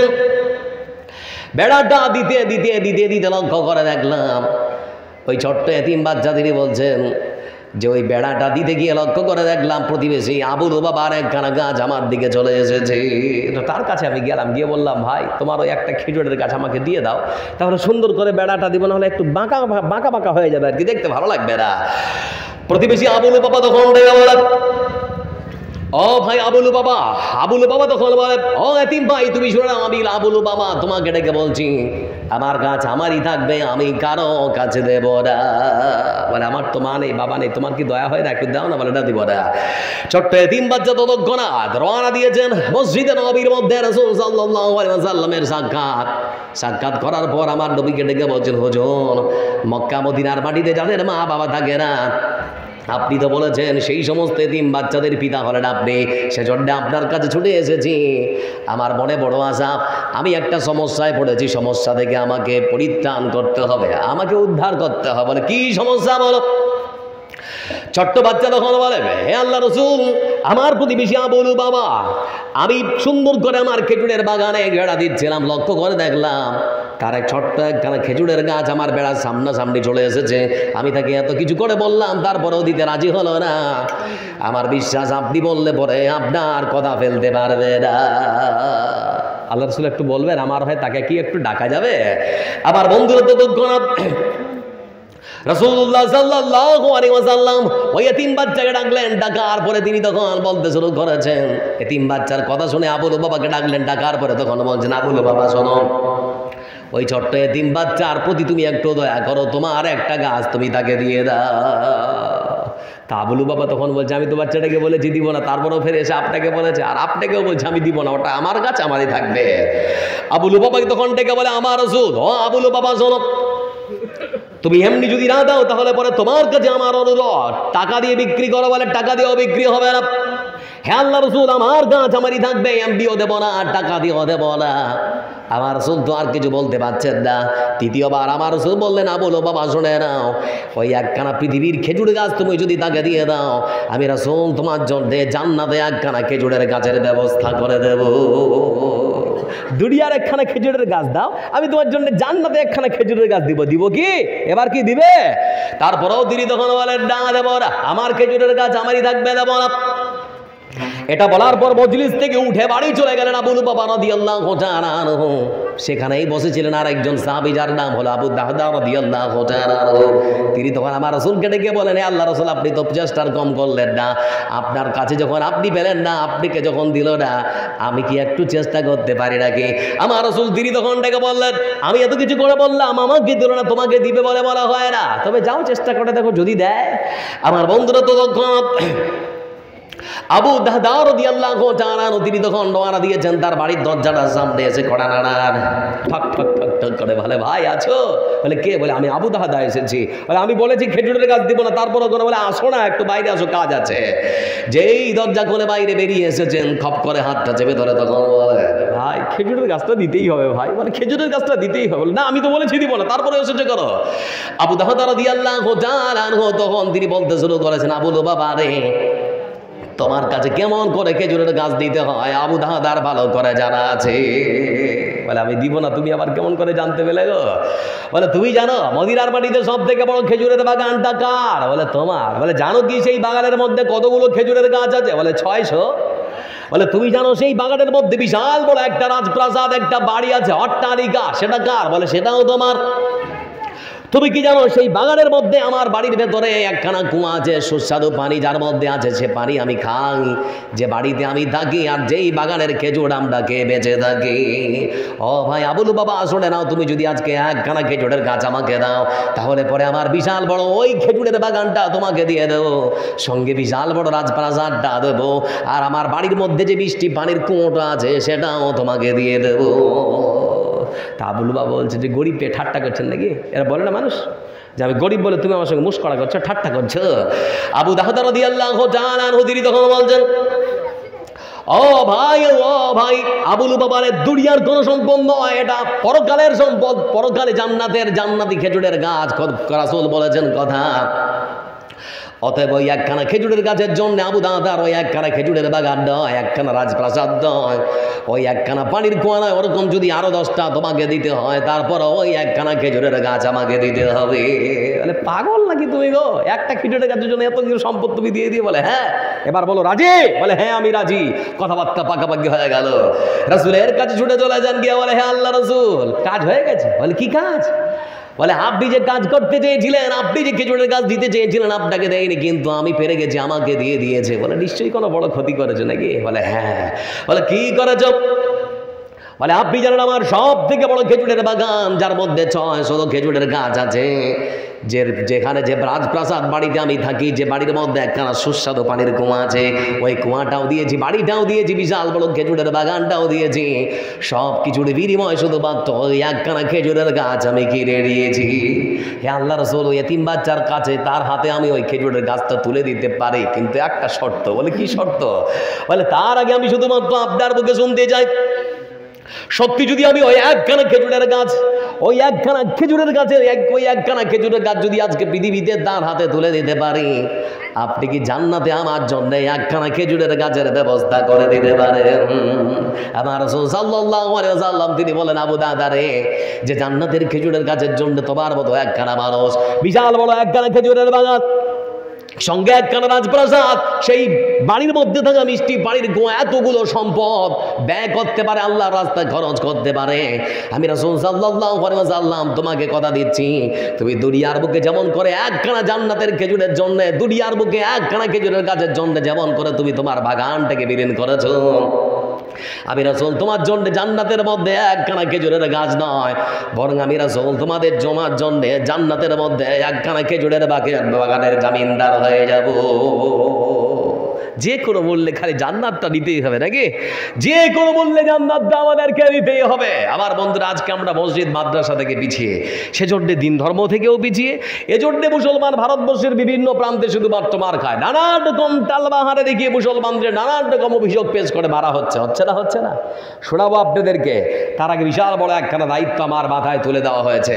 বন্ধু আমার যারা এখানে বসে আছেন, লক্ষ্য করে দেখুন, ধন আজ আছে কাল নাও থাকতে পারে। আল্লাহর অসংখ্য নিয়ামত আমরা ভক্ষণ করছি।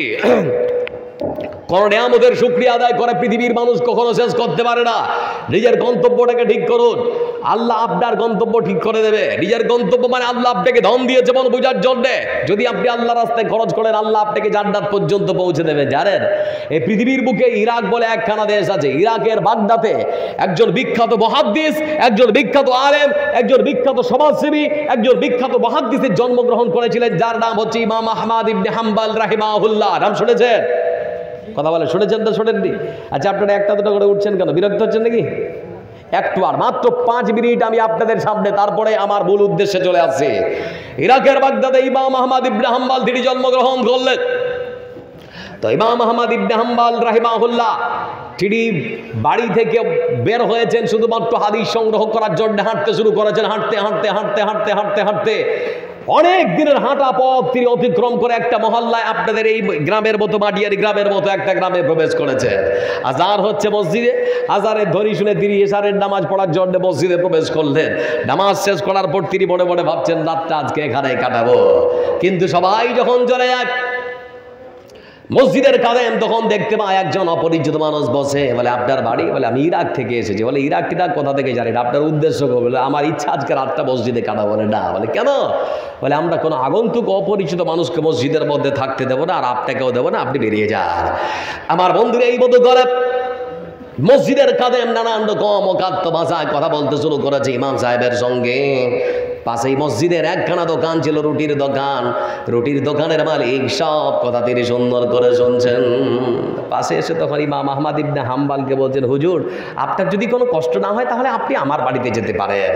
এবার বন্ধুরা ইমাম আহমদ ইবনে হাম্বাল রাহিমাহুল্লাহ তিনি চেয়েছিলেন মসজিদে থাকবো, কিন্তু মসজিদের মধ্যে থাকা হলো না। সেই লোকটার সঙ্গে রুটির ব্যবসা যে করেন সেই লোকটার সঙ্গে তার বাড়িতে তিনি চলে গেলেন। রাতের খাবার দাবার পরিবেশন করা হলো। খাবার দাবার সে সুন্দর করে বিছানা পেড়ে দিয়েছেন। বিছানায় সুন্দর করে শুয়ে আছেন, কিন্তু পরের দিনের খমির তৈরি করছেন, আবার রুটি তৈরি করবে। তো লোকটা শুয়ে ইমাম আহমদ ইবনে হাম্বালকে সুন্দর করে শোয়ার জন্য তিনি বলেছেন। ইমাম আহমদ ইবনে হাম্বাল তিনি বিছানায় শুয়ে আছেন, আর লোকটা পরের দিনের রুটি তৈরি করার জন্য সুন্দর করে আবার খমির এইরকম করে দলছে। এটা আপনারা কি বলেন, মলে না কি বলে, যাই হোক কিছু একটা হবে। সুন্দর করে আটাটাকে সুন্দর করে বলছে পরের দিনের রুটি তৈরি করার জন্য, আর মুখ দিয়ে কি যেন বিড় করে কি বলছে, মানে মুখের ভাষা স্পষ্ট নয়। ইমাম আহমদ ইবনে হাম্বাল রাহিমাহুল্লাহ তিনি আর শুয়ে থাকতে পারলেন না, তিনি তৎক্ষণাৎ উঠে বসলেন। বসার পর তার কাছে এসে তখন বলতে শুরু করেছেন, ভাই আপনাকে আমি চিনি না, আর আপনিও আমাকে ছেড়ে দাঁড়িয়ে আসলেন। আপনার বাড়িতে থাকতে দিয়েছেন, খেতে দিয়েছেন, শুতে দিয়েছেন, কিন্তু রুটি শানতে শানতে, রুটির আটা শানতে শানতে কি মুখ দিয়ে বিড় করে বলছেন, বুঝতে তো পারছি না। লোকটা তখন ডেকে বলে, আপনাকে আমিও চিনি না, তবে আমি যেটা বলছি আপনাকে গাল বন্ধ করি না। আমি শুধুমাত্র সময় অপচয় করবো না বলে সবসময় আল্লাহর জিকির আজগার করে, সুবহানাল্লাহ, আলহামদুলিল্লাহ, আল্লাহু আকবার। সর্বসময় যখনই ফাঁকা পাই তখনই আল্লাহর তাসবিহ আর তাহলিল বর্ণনা করি। বলে এটা করে কিছু লাভ পেয়েছে? বলে অনেক কিছু লাভ পেয়েছে। আমার জীবনের সমস্ত যা পাপ পূর্ণ হয়ে গিয়েছে। যখন যেটা চেয়েছি আল্লাহ আমাকে সেটাই দিয়েছেন, শুধুমাত্র একটা জীবনের চাওয়া পাওয়া বাকি রয়ে গেছে। মনে বড় আশা, মৃত্যুর পূর্ব মুহূর্তে আল্লাহ আমার সেই আশাটা পূরণ করার জন্যে বেশি বেশি করে আরো তাসবিহ তাহলিল আমি বর্ণনা করে থাকি। বলে জীবনের শেষ আশাটা কি? বলে জীবনের সর্বশেষ যেটা আশা সেটা হলো, জীবনের সর্বশেষ যেটা আশা সেটা হলো, আমি শুনেছি ইরাকের বাগদাদ শহরে একজন মুহাদ্দিস, একজন সমাজসেবী, একজন বিখ্যাত আলেমের নাকি আবির্ভাব হয়েছে, যার নাম হলো ইমাম আহমদ ইবনে হাম্বাল। আমার মন চায় সেই বিখ্যাত মুহাদ্দিসের সঙ্গে একটা বার যেন আমার সাক্ষাৎ হওয়ার পূর্বে আমার মৃত্যু না হয়। আমার এটাই হচ্ছে শেষ আশা। একবার যদি তাকে দেখে নেই তাহলে আমার জীবনটা ধন্য হয়ে যাবে। আমার বন্ধুরা ইমাম আহমদ ইবনে হাম্বাল রাহিমাহুল্লাহ তিনি তখন বলছেন, ও ভাই আমার, তোমার এই আশাটাও আল্লাহ পূরণ করে দিয়েছে। বলে আপনি কি করে বুঝলে? বলে ও রুটির মালিক, ও ভাই আমার শুনে নাও, তোমার এই তাসবিহ তাহলিল আল্লাহ রাব্বুল আলামিনের কাছে গ্রহণ হয়েছে। বলে কেমন করে? বলে শুনে নাও, তোমার এই তাসবিহ তাহলিল আল্লাহ রাব্বুল আলামিনের কাছে গ্রহণ হয়েছে, তার কারণ হলো তোমার এই তাসবিহ তাহলিল জিকির আজকার বেশি বেশি করার কারণে তোমার এই বাড়ি থেকে তোমাকে তোমার রুটির দোকান থেকে ইরাকের বাগদাদ শহরে সাক্ষাৎ করার জন্যে ইমাম আহমদ ইবনে হাম্বাল রাহিমাহুল্লাহকে সাক্ষাৎ করার জন্য যাওয়ার প্রয়োজন হয়নি, বরং তোমার তাসবিহ তাহলিল জিকির আজকার আল্লাহর কাছে এত গ্রহণ হয়েছে যে মহান শ্রদ্ধা আল্লাহ রাব্বুল আলামিন ইমাম আহমদ ইবনে হাম্বালকে ইরাকের বাগদাদ থেকে তোমার গ্রামে, তোমার বাড়িতে এনে উপস্থিত করে দিয়েছে। আমি সেই ইমাম আহমদ ইবনে হাম্বাল রাহিমাহুল্লাহ।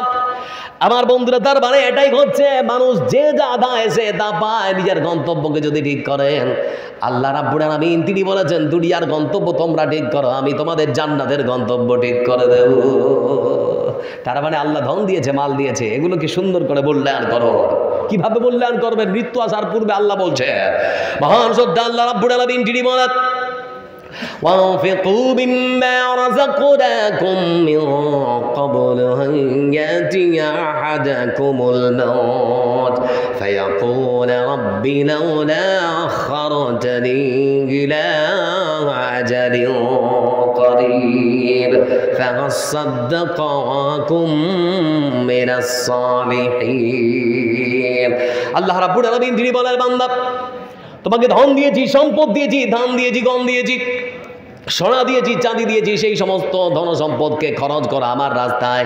মৃত্যু আসার পূর্বে, কারণ মৃত্যুর পর অসংখ্য মানুষ, অসংখ্য বান্দা আল্লাহর কাছে ধর্ণা দিয়ে বলবে, রাব্বুল আলামিন আর একটা বার দুনিয়াতে পাঠিয়ে দাও, আমাদের ধন সম্পদ শুধুমাত্র তোমার রাস্তায় খরচ করব আর দানকারী বান্দাদের দলভুক্ত হয়ে যাব।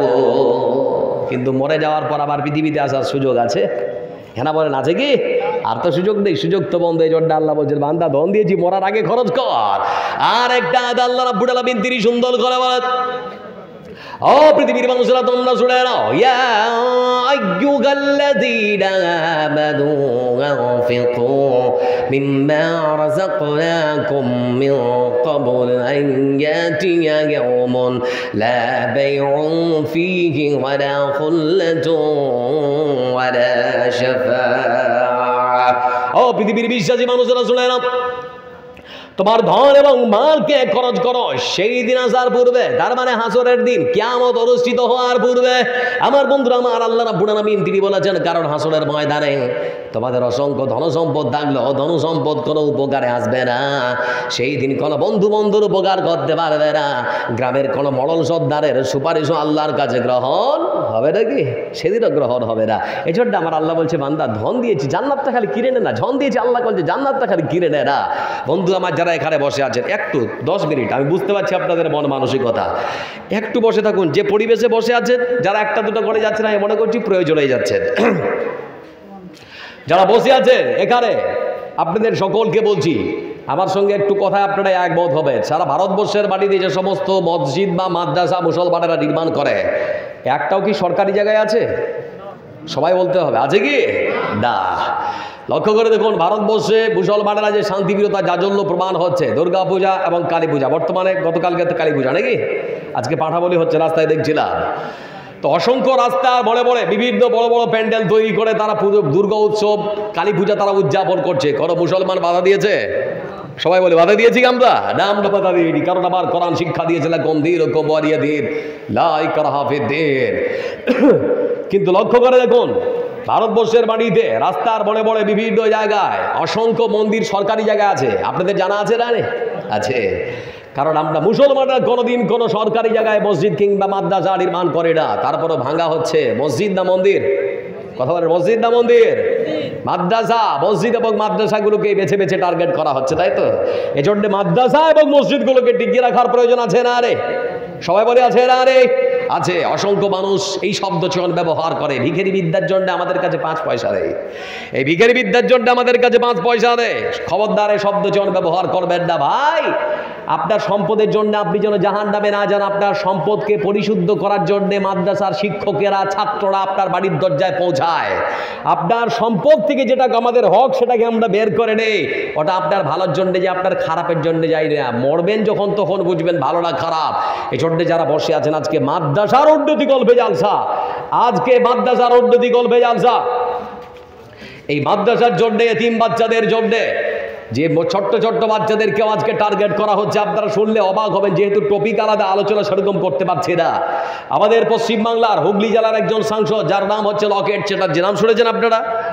ভারতের পার্লামেন্টে দাঁড়িয়ে সেই মহিলা কি করে বলতে পারে যে ভারতবর্ষের পশ্চিমবাংলা রাজ্যের, মানে বাংলাদেশ সীমান্তায় যে সমস্ত মসজিদগুলো রয়েছে, মাদ্রাসাগুলো রয়েছে, সে সমস্ত মাদ্রাসায় ছোট্ট ছোট্ট বাচ্চাদের সন্ত্রাসের শিক্ষা দেওয়া হয়? এটা আমরা বিশ্বাস করি? বিশ্বাস করি কি? আমরা বিশ্বাস করি না। আপনারা জানেন, ভারতবর্ষের বাণীতে RSS, রাষ্ট্রীয় স্বয়ংসেবক সংঘের প্রধান যিনি, রাষ্ট্রীয় স্বয়ংসেবক সংঘের প্রধান যিনি, মহান ভাগবত, দিল্লির আজাদপুর মাদ্রাসা পরিদর্শন করেছেন দীর্ঘ 1.5 ঘন্টা ধরে। সেখানকার মাদ্রাসা শিক্ষকদের সঙ্গে তিনি কথাবার্তা বলেছেন। অসংখ্য বাচ্চাদের সঙ্গে তিনি কথাবার্তা বললেন। 1.5 ঘন্টা পর তিনি যখন বেরিয়ে আসছেন, ভারতবর্ষের চাটুকার সাংবাদিকেরা মনে করলো কিছু একটা বলবে, আর আমরা সেটা 2 দিন 4 দিন ধরে টেলিকাস্ট করবো মুসলমানদেরকে বদনাম করার জন্যে।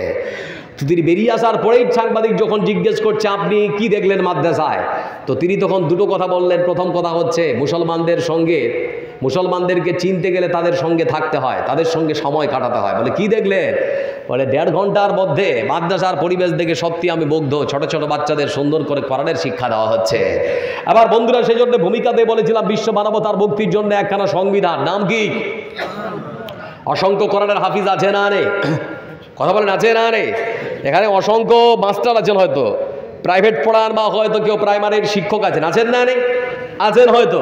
আপনাদেরকে বলছি অসংখ্য মাস্টার প্রাইমারিতে বাল্যপাঠটা পড়ান না?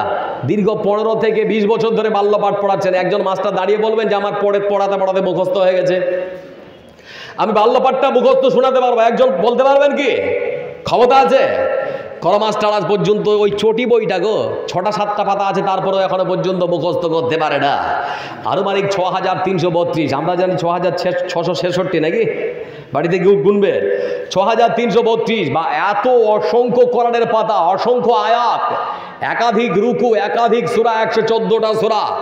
অসংখ্য ছোট ছোট বাচ্চারা তাদের ব্রেনে, মেমোরিতে, মগজে সুন্দর করে ধরে রেখেছে না আগে। এই কোরআনের শিক্ষা দেওয়া হয় মাদ্রাসায়। এই কোরআনের দিকে তাকিয়ে, মাদ্রাসার দিকে তাকিয়ে, এতিম বাচ্চাদের দিকে তাকিয়ে, আজকের পৃথিবীতে এই বাচ্চাদের একটা প্রয়োজন যদি আপনারা পূরণ করেন টাকা দিয়ে, আমার রাসূল বলেছেন তাদের 100টা প্রয়োজন পূরণ করবেন আল্লাহ হাসরের ময়দানে। পৃথিবীর বুকে আল্লাহ তার বান্দার সঙ্গে থাকে ততক্ষণ, আল্লাহর বান্দা তার অন্য ভাইয়ের সঙ্গে থাকেন ততক্ষণ, আল্লাহ সেই বান্দার উপরে রহম করেন যে বান্দার উপরে রহম করে। এজন্য যারা এখানে বসে আছেন মায়ের বীর সন্তান, অসংখ্য বাবা ধন সম্পদ দিয়ে গিয়েছে আপনাদেরকে, একটু যদি দেন তাহলে কিছু কমবে না। লক্ষ্য করে দেখুন, আপনাদের পার্শ্ববর্তী হরিশ্চন্দ্রপুরের একজন বক্তা, যার নাম হচ্ছে মনিরুদ্দিন ভাই, আমার নাম শুনেননি? মনিরুদ্দিন রাত গেলে 25,000 টাকা পার নাইট। এই মাদ্রাসার ছাত্র, রাত গেলে মানে 2 ঘন্টায় 25,000 টাকা পার নাইট। কিন্তু কত অসহায় জানেন? টাকা যে মানুষের কাছে সব সময় থাকে না, এটা যে হাতের ময়লা তার প্রমাণ হচ্ছে। এক ভিডিওয়ে বার্তা দিচ্ছেন আমার মনিরুদ্দিন ভাই, অসহায় মানুষের মতো, যে আমি নিজে খেতে পাচ্ছি না, ভালো পড়তে পারছি না, আমার মাদ্রাসাটা বন্ধ হয়ে যাবে, কিছু সাহায্য করুন। ভাবতে পারেন, যার পার নাইট টাকা হচ্ছে 25,000, সেই মানুষটা আজকে অসহায় মানুষের মতো ভিক্ষে চাইছে এক প্রকার। আপনাদের শুনতে হয়তো খারাপ লাগছে নাকি? না, কিন্তু বোঝাতে যাচ্ছি আপনাদেরকে যে টাকা আজ আছে, কাল নাও থাকতে পারে। মনিরুদ্দিন ভাই স্বপ্নেও ভাবিনি আজকে আমার এরকম দিন আসবে। ভেবেছিল কি? তবে রে, আল্লাহ শুধু নাটটা একটু ঢিল করে দিয়েছে, তাতেই এই অবস্থা। তো আল্লাহ চাইলে অনেক কিছু করতে পারে না? আল্লাহ ধন দিয়েছে মন বুঝার জন্যে। মাদ্রাসার ছোট্ট ছোট্ট এতিম বাচ্চাদের মুখে যদি আজকে আপনারা হাসি ফোটান, আল্লাহে আল্লাহর কসমকে বলছি, আল্লাহ আপনাদের ছেলেদের মুখে হাসি ফোটাবে। পৃথিবীতেই লক্ষ্য করবেন, দেখবেন। কারণ আল্লাহর বান্দা আছে 10 জন 1,000 করে টাকা দেবে, বেশি নয়। চাচ্ছি না কেউ আছেন 1টা করে 1000 টাকা 10 জন দেবেন? কে আছেন? একজন হাত তুলুন তো। একজন চড়া হবেন, কেউ একজন চড়া হবেন, চট করে 10টা টিকিট বিক্রি হবে। কে আছেন? 2 নাম্বার একজন কেউ? নাম লিখানো অসুবিধা নেই, পরে দেবেন, কালকে দেবেন। পেছনে বসে থাকা মানুষগুলোর মধ্য থেকে ভাই আমার কত টাকা কোথায় চলে যায় শোনা, আছেন কেউ? আর এক ভাই আমার 1000 টাকা, আর একজন 2 জন হয়েছে। আছেন আর কেউ দেবেন? 3 নম্বরে কেউ একজন? আল্লাহু বিত্রুনি হিব্বুল বিতরা। এতক্ষণ পর্যন্ত আপনাদেরকে শোনালাম কি করে জান্নাত পেতে হয়, তার অসংখ্য হাদিস আমি আপনাদের সামনে নিয়ে আসলাম। জান্নাতের মানে দান সাদকার উপকারিতা সম্পর্কে কিছুক্ষণ বলবো, কিন্তু তার আগে একটু কে আছেন দেবে? 3 নম্বরে একজন কেউ? 3 নম্বরে একজন কেউ? আচ্ছা, বাবা মারা গেছে।